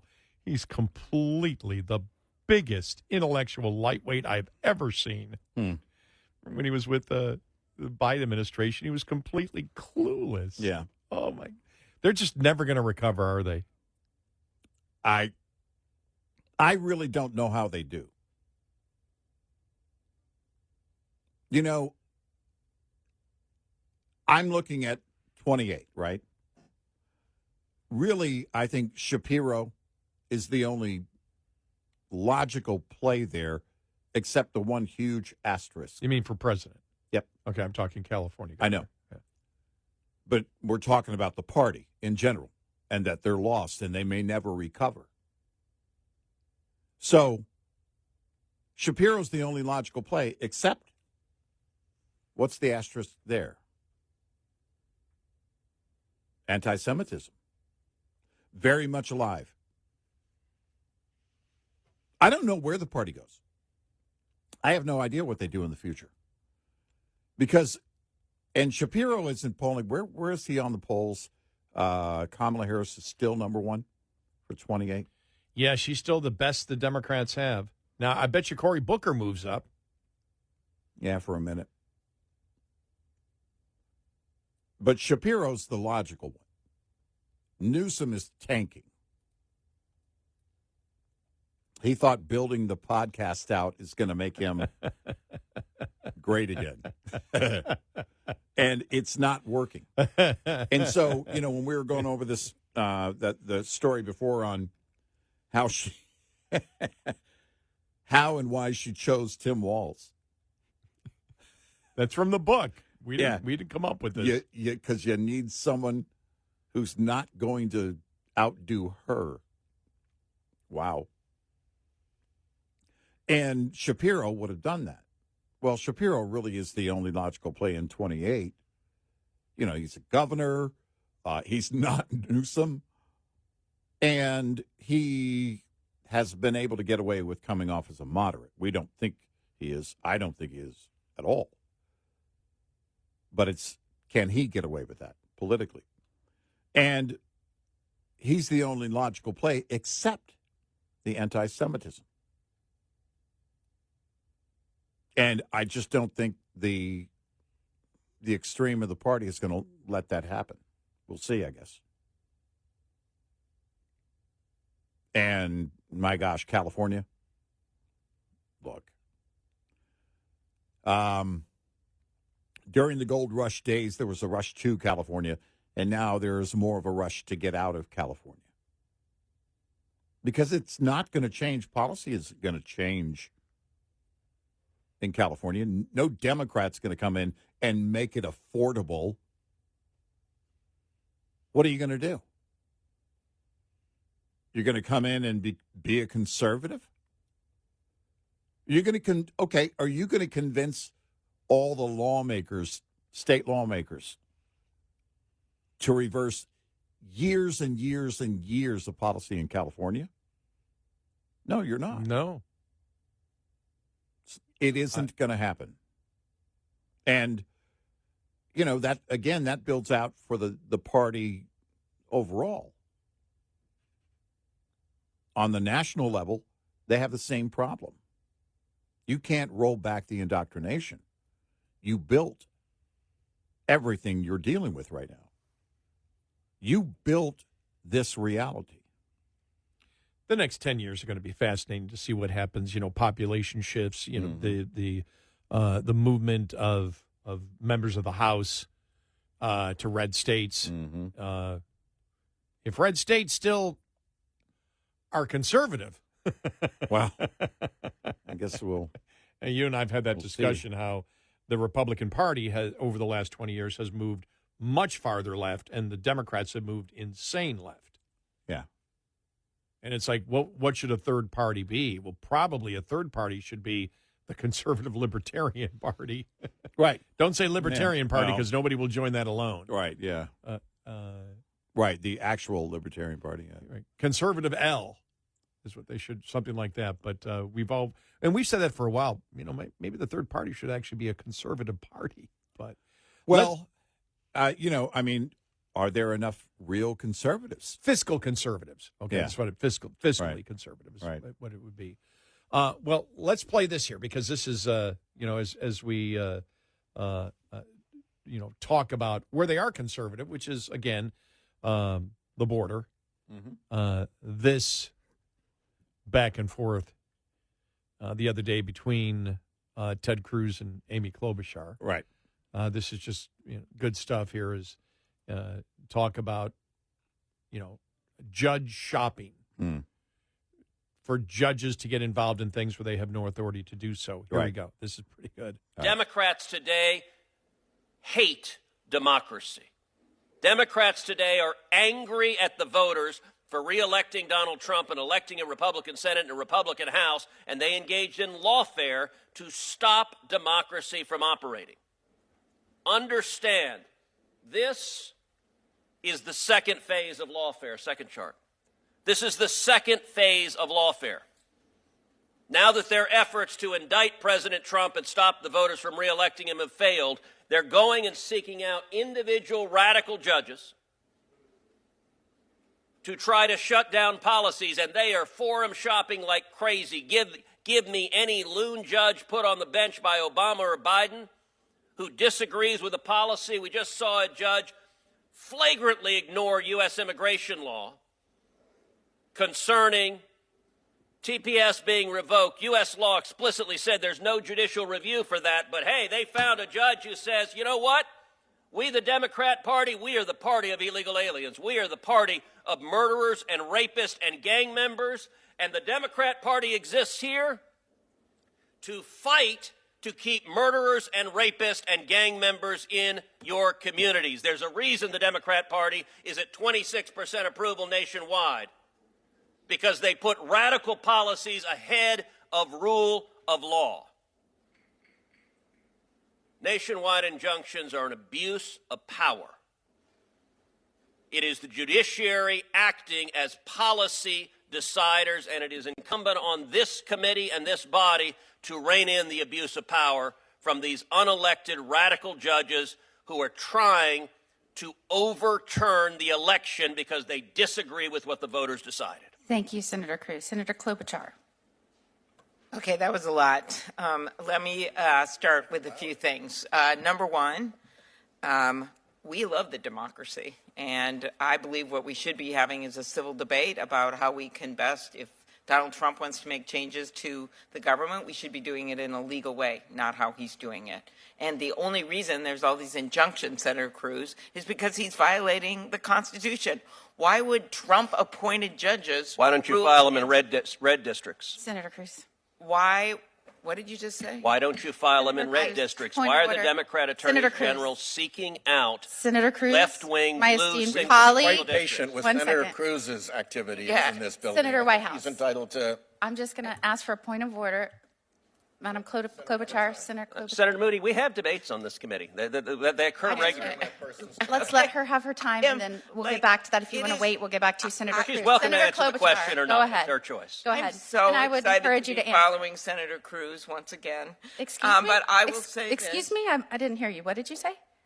To be following him. He and I have a I was long-standing- permitting you your time to continue. To be following him in order. He and Excuse I me. have Go a ahead, Senator long-standing Klobuchar. debate during hearing. Go ahead, That's Senator what I'm Klobuchar. referring to. Go ahead. And I will take more than my time, since he's taken more than his time to yell at me. Go So ahead. what I I'll will mark the say time. is that I'm not yelling. I asked a question. Senator Cruz, please. I'll give you time. Senator Klobuchar, I've got the time, and you'll be allotted I time. am making the strong case that the reason all these cases have been filed, and the reason that these judges who have been appointed by Ronald Reagan, yes, they still exist, and the Bushes and Donald Trump, judges appointed by Donald Trump, have been making these decisions is because this is not legal. Donald Trump himself has used his social media account, the White House account, to post an image of himself wearing a crown saying, "Long live the king." The issue is that we do not live in a kingdom, and Elon Musk is not his court jester. Ours is a nation of laws in which no one is above the law. That is why 39 different judges from vastly different backgrounds, appointed by 5 different presidents, have made clear that these are illegal actions. And these judges have rightly blocked these actions. And it is important that we not lose sight of the underlying cause of these injunctions. It is not that these judges are crooked or lunatics or evil. Those are words used by the president and his allies. It is because the administration is violating the Constitution. What happens when they use these kinds of words? You see more and more threats against judges. And that is what we're seeing. That is why federal judges and the U.S. Marshals, who are responsible for protecting them, are sounding the alarm about a spike in threats against judges. Okay. Did she make any legal points at all? No, she didn't. And she also missed the point where President Trump signed an executive order making him a king. But that was her argument. On social media, he put a thing saying, "Long live the king," and that's what she's implying. That's what the judges saw, and so they have to question anything he does because on social media, again, in a sarcastic way, you know, he put that up. They don't have anything, and it's interesting that she brings up the violence against judges where there has been none, yet the violence that we have seen that has gone on, the terrorism, the domestic terrorism that has gone on against Tesla, the threats against Elon Musk. She also brings up that Elon Musk is not elected. We've been through this a billion times. Trump was elected. Trump can appoint whoever the hell he wants to. He is a duly elected president, and he can appoint people just like the Democrats do. Right. Elon Musk is not elected. Nobody's making the case that he was elected. They're making the case that Trump is elected. And Trump can pick advisors that tell him what's going on, and then Trump can say, "You go do it." Trump has made it clear. He's made it clear in the legal documents. He is in charge. They're making the same arguments that have already been defeated, and obviously been defeated because it's self-evident. Yeah, they're doing this thing they did in his first term. He's not really the president. He really doesn't have any authority whatsoever, and which means Elon Musk doesn't have any authority, and nobody has authority in the Trump house.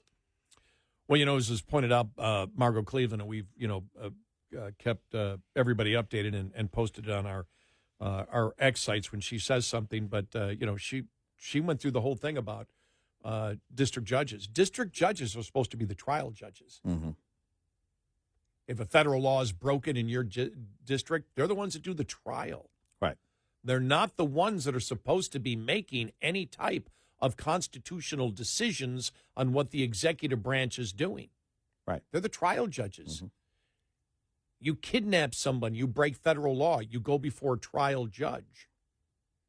They're not the judges that are supposed to be putting through nationwide injunctions. They're trial judges.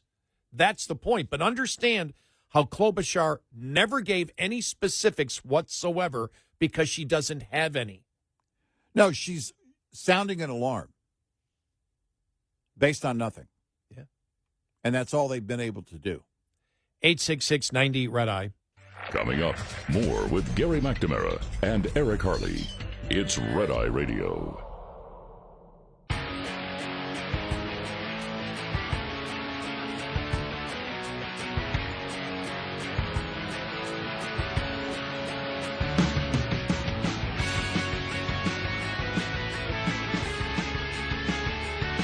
It's Red Eye Radio. He's Eric Harley, and I'm Gary McNamara.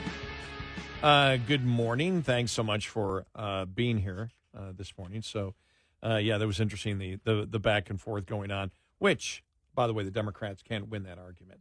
That's an argument that they cannot win. No, right. Coming up, Wisconsin voters endorse voter ID, nearly two-thirds. That's landslide numbers. And they some of the editorials made the same case we did. A ton of people that voted for the liberal judge in Wisconsin that are Democrats voted for voter ID. Right. You can't win. You cannot win the argument. Democrats believe they can win the argument on voter ID. They can't. No. They can't win that argument. They can't win the argument on gang member illegal immigrants. Nope. They somehow believe that they can finesse that argument where people will say, oh, okay, I can see that. Yeah, Venezuelan gang members, we should be able to keep them in the country. Yeah, why not? Oh, a mistake was made. You didn't want to send that gang member to El Salvador? Well, then we need to stop the whole thing, and no gang member can be deported from the United States. We can't have that kind of thing. Of course. They're not going to win that argument. No, they aren't.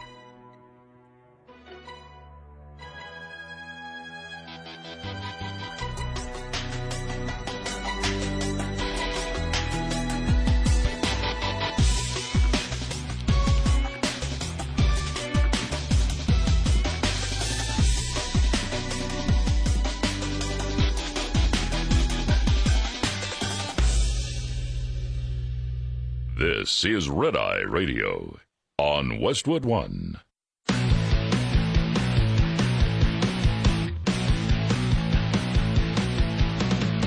Now, it's Red Eye Radio. Gary McNamara and Eric Harley talk about everything from politics to social issues and news of the day. Whether you're up late or you're just starting your day, welcome to the show.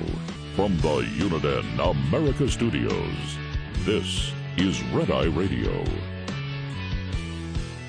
All across America, we are Red Eye Radio. He is Eric Harley, and I'm Gary McNamara. Wow, nasty weather. All over the place here for the next couple of days, huh? Yeah, springtime. So, of course, on a day like today, we are all sitting here because bad storms supposed to hit the South, Midwest, whatever, ton of bad weather for the next couple of days. And so when we started hearing yesterday golf ball size hail, we start paying attention when we have to drive here and drive back. Mm-hmm. Yeah. And so when we started the show, the threat of hail in this area was pretty high. Yeah. And now it looks like we're going to be able to at least get home and, for me, put the car in the garage. Right. Before any hail or anything else hits. But when we first, that just changed here in the last 45 minutes. So now we're breathing a sigh of relief. It's like, okay, we can drive home. Yeah. I was driving yesterday. The wind gusts had to be 50 to 60 miles an hour. And even though my vehicle is a pretty low profile, I'm telling you, I'm on that elevated tollway. And what's wrong with my car? man, my alignment's off completely. And it's not just the wind pushing me back and forth. But, yeah it was pretty strong. I was watching a documentary our producer Alan suggested on Netflix called The Twister about the Joplin tornado in 2011. I have friends who live there and were in that tornado. But this documentary has people that were actually in the tornado. Yep. Sucked out of cars. Yep, I remember that story. In one case, there were 3 people that were amateur storm chasers, and they got out of their car and went into a liquor store. They were trying to find shelter, and they went into the walk-in, and then, of course, the tornado just kind of shredded the building, and they were just being, one guy said, it felt like they were sandblasting my back. Ooh. Yeah, just over and over. And then it stopped for a moment, and they realized they were in the eye of a tornado. And he said, if a tornado is big enough to have an eye, it's a monster. And it was. So that's almost like in the movie Twister, where they're hanging on there and looking up into the middle of the tornado, actually, into that eye. So his girlfriend, he had kind of covered her, and her brother and her boyfriend were both being sucked up into the tornado and holding on for dear life. They weren't taken up, but it was pretty close. Another guy was in a car, and the car was thrown, started rolling over and over again, and then he was taken out of the car. I remember that story from Joplin, right? Yeah. Yeah, I remember that one. And unreal. He's alive today, doing well, has a few kids. Good news. But and not scared of anything anymore. Right. Well, after that. You know, he showed it's more than a scar. It's basically what his chest looks like now from all the damage, including a fungus that infected his body, and he was in a coma for a while. There were several people, in fact, because of the debris, this rare fungus, I think a few people died from the fungus. And he was in a coma. But they had to cut out the fungus from the flesh. Oh. Yeah. He said part of his heart was infected, and they had to work to, of course, not cut anything out of the heart. But it was just unbelievable. The Twister is the name of it. I say that way because it's not the movie Twister. It's The Twister.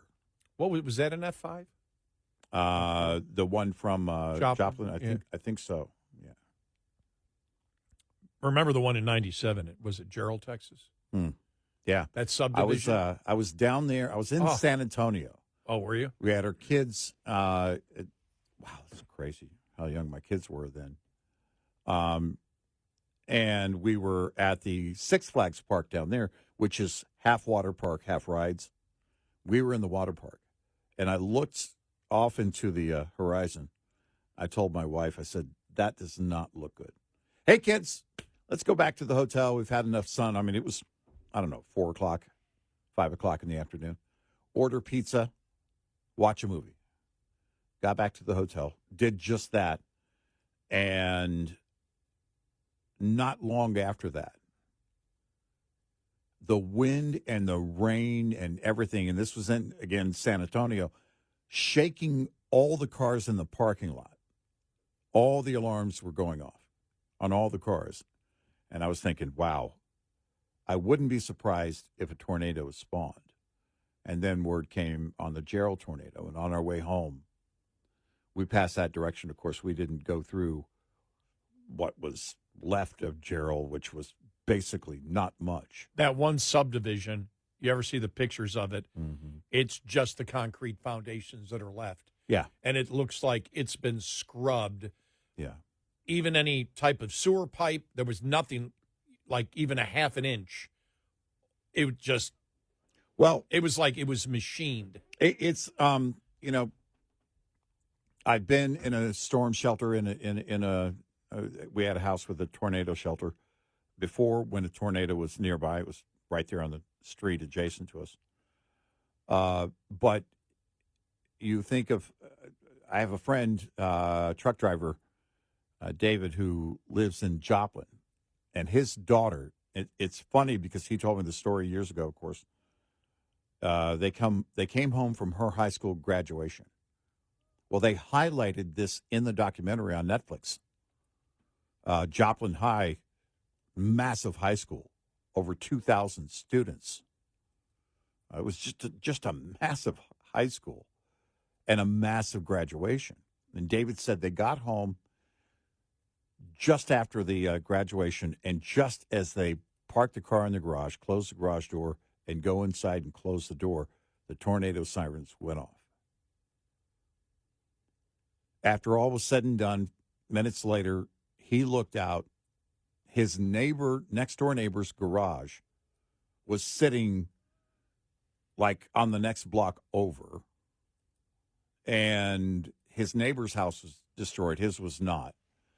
But he said all of the vegetation was just stripped off all the trees. There's just nothing left. Wow. And then to watch this documentary, and so many parallels. They had some of the kids who graduated that day. It was graduation day. Also happened to be my dad's birthday. But it was graduation day there in Joplin, at Joplin High. And so they were all, scrambling to find shelter. Everybody, of course, that's what happens during a tornado. I'm so grateful for the technology that we have today, because we've had, in fact, in recent hours, parts of the country has had some tornadoes spawned as a part of the tornado warnings issued as a part of this storm system that's moving through. And we see that every year at this time of year. Yeah. But you look at April and May. I graduated high school in a town that had a massive, mile wide at its base tornado, April 10th, 1979, Wichita Falls, Texas. And after that tornado, the guy that hired me into radio, Jim Sharp, was the only person on the air, TV or radio. That station, an AM station, was the only one that was on the air, just by chance.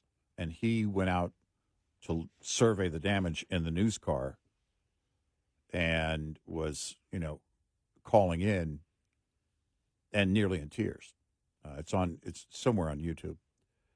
And, you think about the technology that we have today with our phones and everything else, the ability to stay in touch.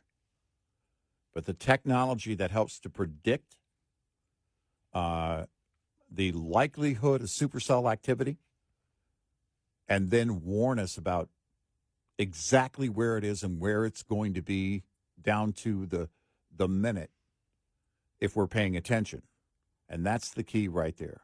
You must pay attention and heed the warnings.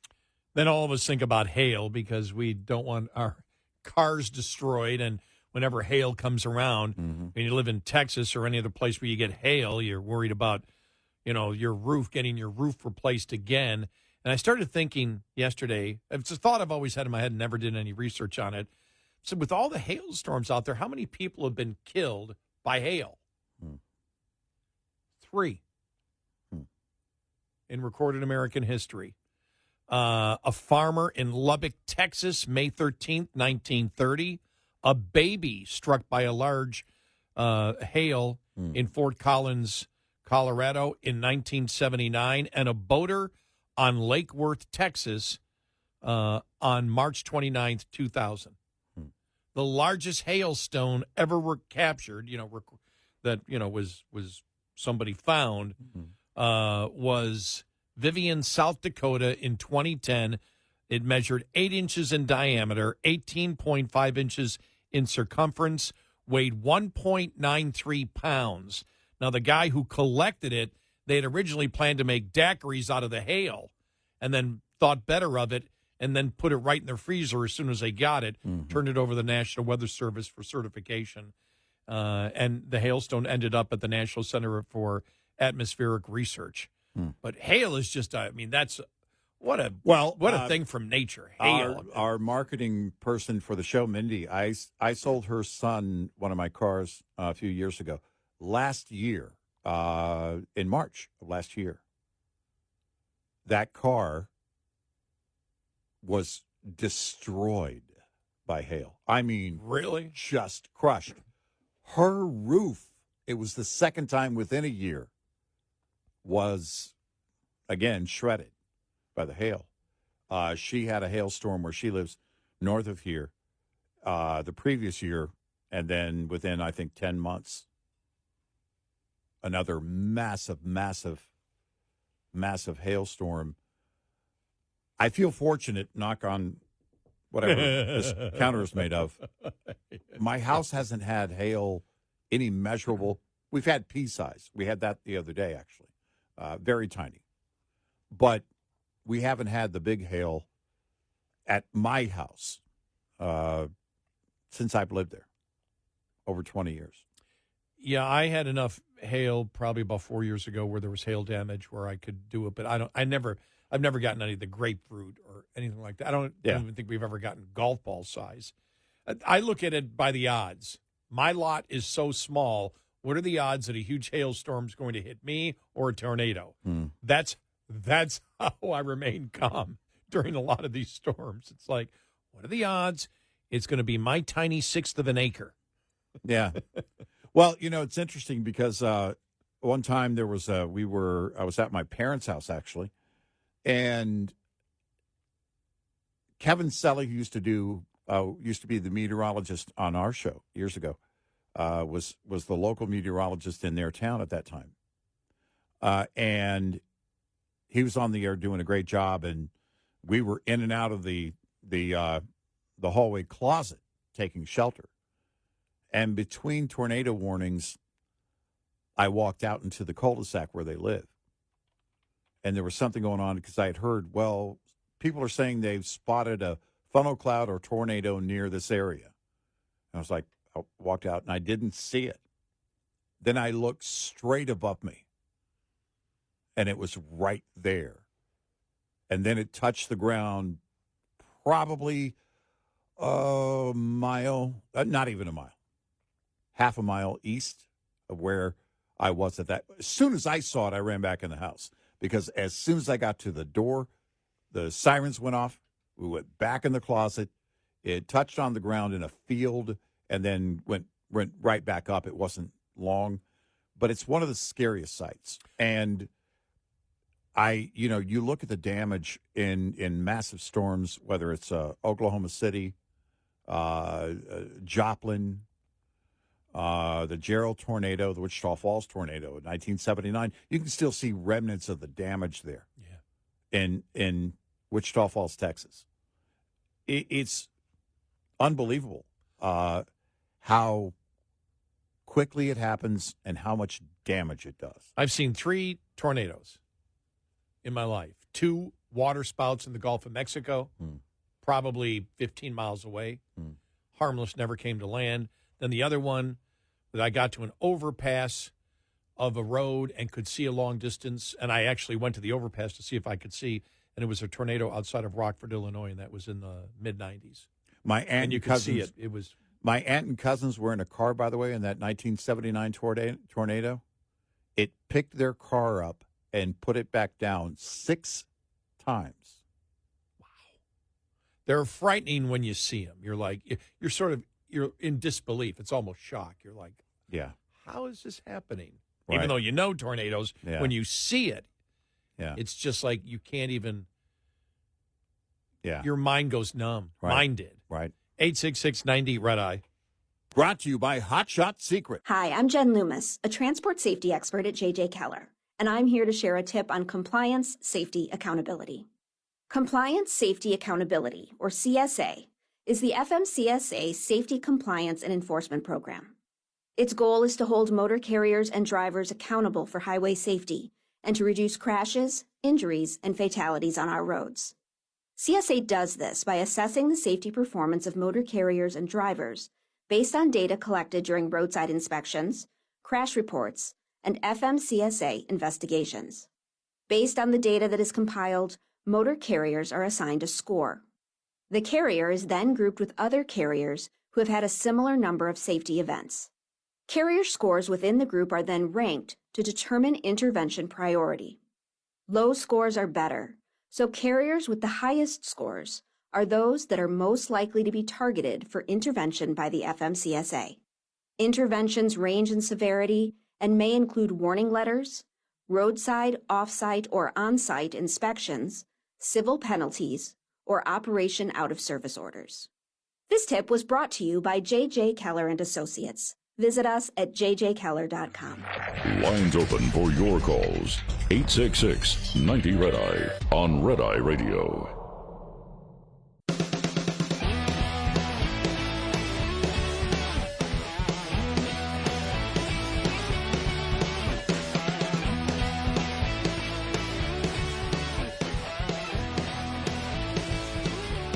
It's Red Eye Radio. He's Eric Harley, and I'm Gary McNamara. The loudest voice from Republicans being against the president's tariff plan is Senator Rand Paul. Here's part of what he had to say yesterday. Tariffs have also led to political decimation. When McKinley most famously put tariffs on in 1890, they lost 50% of their seats in the next election. When Hott Smolley put on their tariff in the early 1930s, we lost the House and the Senate for 60 years. So they're not only bad economically, they're bad politically. In case you couldn't hear it, he said when McKinley most famously put tariffs on in 1890, they lost 50% of their seats. In the early 1930s, we lost the House and Senate for 60 years after the Smoot-Hawley tariffs. So not only is it bad economically, they are bad politically. We'll have more from Rand Paul, because he also spoke in the Senate chambers.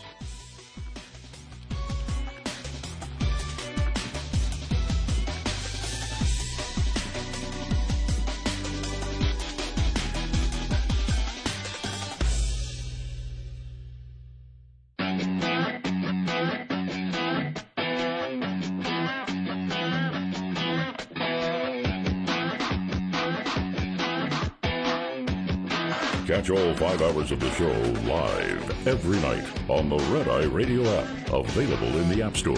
Red Eye Radio.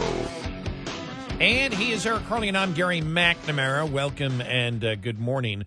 The loudest voice and the most interviewed voice from the Republican Party against the president's tariff plan has been Senator Rand Paul. Here he is being interviewed by The Hill yesterday. Senator Paul, we enjoy having you on Rising quite frequently.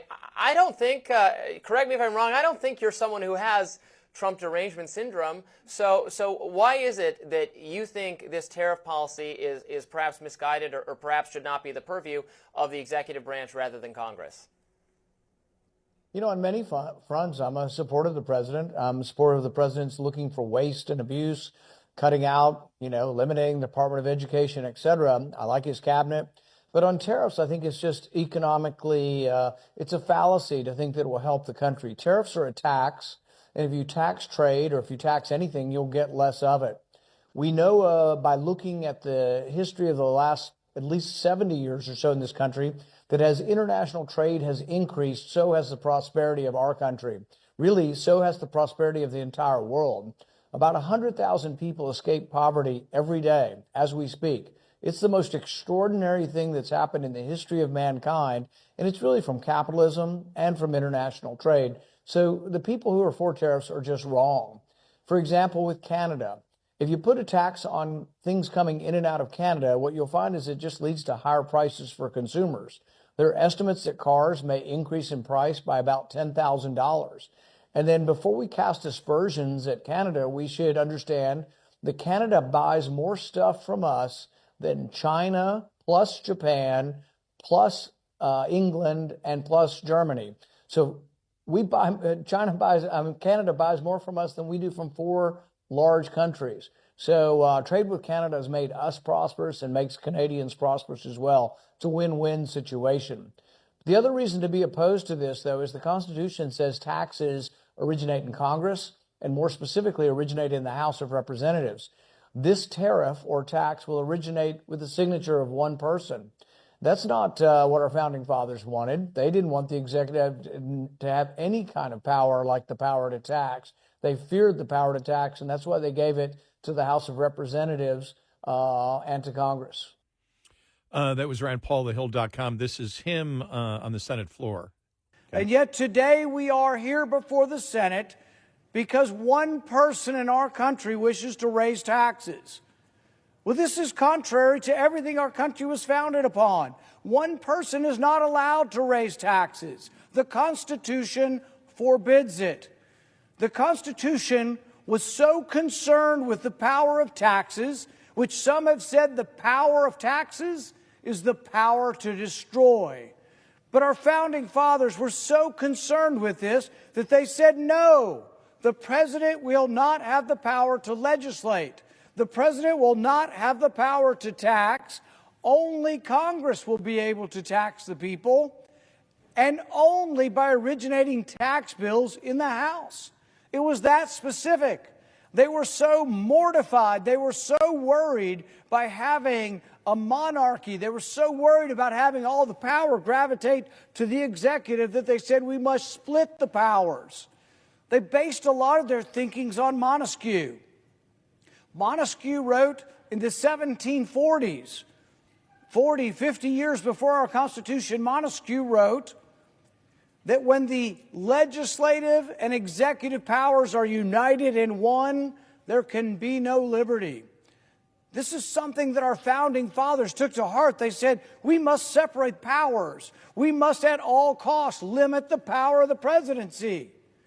This isn't about political party. I voted for and supported President Trump, but I don't support the rule of one person. We are set, the president is set to have a 25% tax on goods coming from Canada and Mexico. This is a tax, plain and simple, on the American people. But one person can't do that. Our founding fathers said, no, that would be illegal for one person to raise taxes. It has to come to Congress. It has to originate in the House. This has gone on for 200 and some odd years. You can't simply declare an emergency and say, well, the constitutional republic was great, but gosh, we've got an emergency. Our times are dire. The Supreme Court has repeatedly said there are no exemptions for emergency. There was no exemption for a pandemic. There is no exemption for emergencies. The taxation clause stands. It's an important part of the Constitution. Taxes must originate in the House. They must be voted on in Congress. No one man can raise taxes on the people. They are set to do this through a process in which an emergency has been declared. But realize this, one person declares an emergency, the president, and even if we are successful, which I think we will be successful here today, a majority will vote to say this is wrong-headed and the emergency should end. We'd have to go to the House. But even if we were successful in the House, the president would veto it. It would take a 2/3 vote in order to stop an emergency. That's such a burden that we need to consider reforming the emergency powers and reversing this. All right. The thing that he isn't talking about here is the fact that Congress gave the president the emergency power. Right. And it brings me to this point, and I don't know the answer to this because it just popped into my head now, and I have to do some constitutional research on it. Because you're talking trade, which the effect is a tax on the importers. Effectively, yes. It is a tax on the importers. It's a it's like the minimum wage technically is not a tax, but it mandates, but it has the same effect as a tax. But here would be my question, because Congress gave the president that authority to call an emergency, and nobody's filed suit yet, have they? Nobody's filed suit. There's nobody filed suit with a high court or even a district court, which wouldn't have the authority in this case, just like they shouldn't on illegal immigration or the deportation of criminals, criminal legal immigrants. But you have where Congress created the authority under certain circumstances in an emergency, war or whatever, or even the Congress did it. Congress made it so broad where the president can do this and be legally safe. Now, is Rand Paul saying it's illegal or unconstitutional, or Congress should have never done this? Or that we need to change this in Congress? Is he saying effectively, is he implying here basically that they need to take action and not that the president has violated the Constitution? Right. That's because he said we've got to do something. We need to do something about this because the president would just veto it anyway, even if we could do it. Which brings me to my next question, though. If you're just talking taxes, could Congress say that the president under I'm trying to figure something that would be, war is one thing. Martial law is completely different, and this is not under the, the authority of martial law. 'Cause martial law changes everything. That's about the survival of the republic. Mm-hmm. But could Congress say we give the president the authority to raise income taxes in an emergency? And what would the level of that emergency be to allow the president to do that? That would be my question.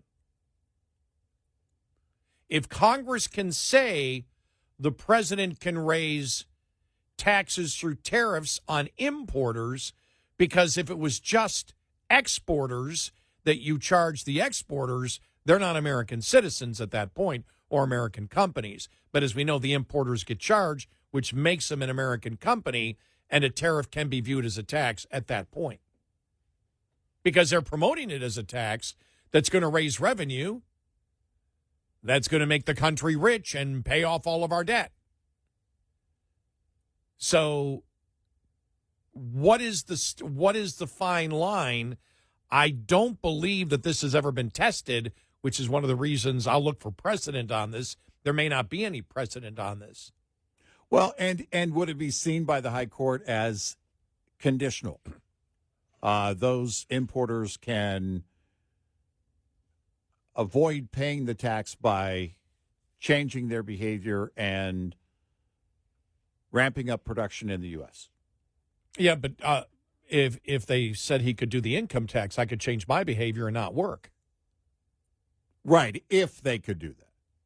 Right.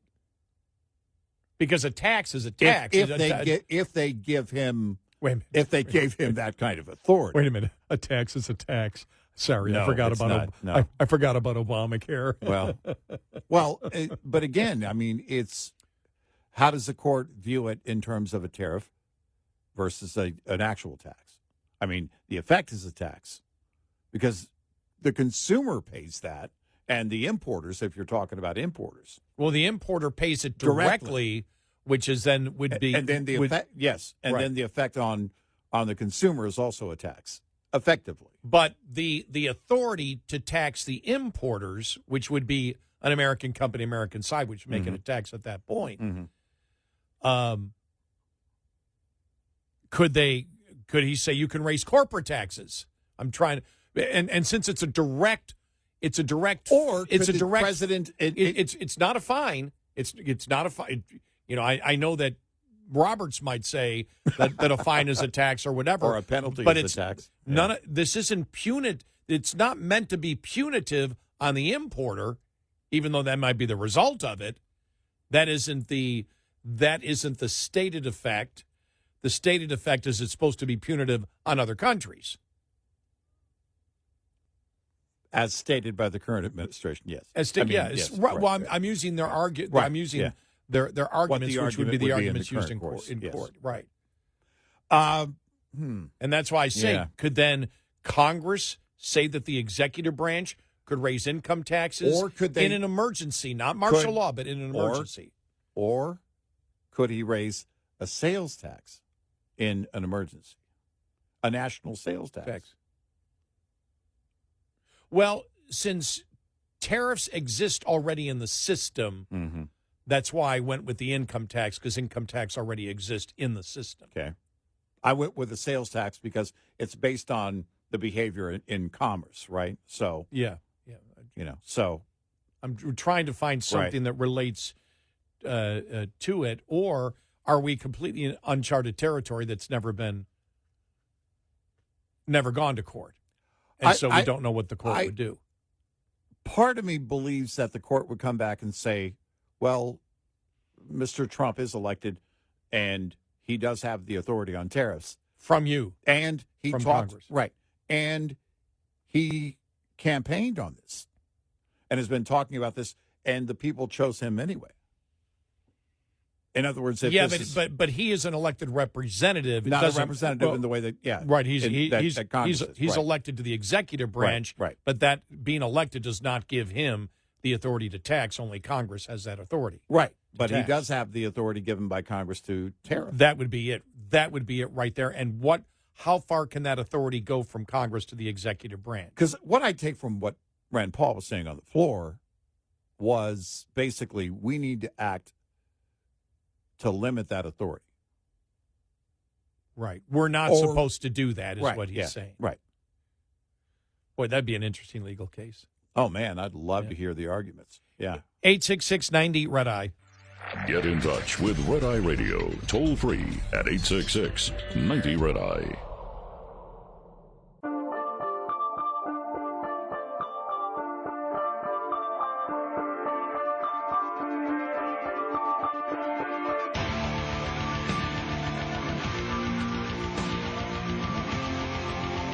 It's Red Eye Radio. He's Eric Cronin. I'm Gary McNamara. Welcome and good morning.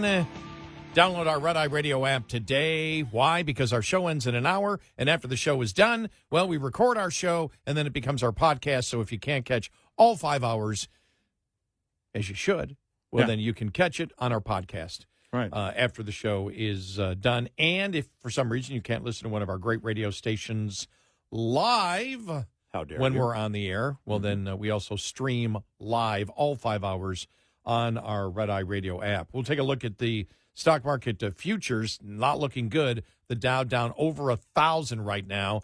S&P down almost 3%. NASDAQ down over 3% also.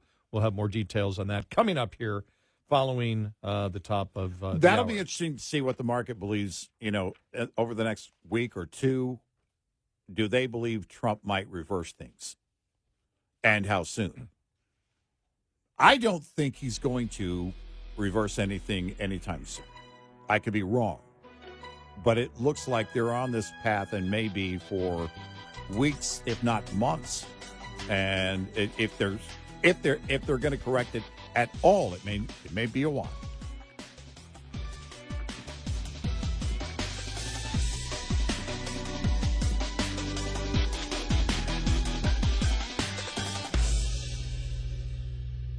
This is Red Eye Radio on Westwood One.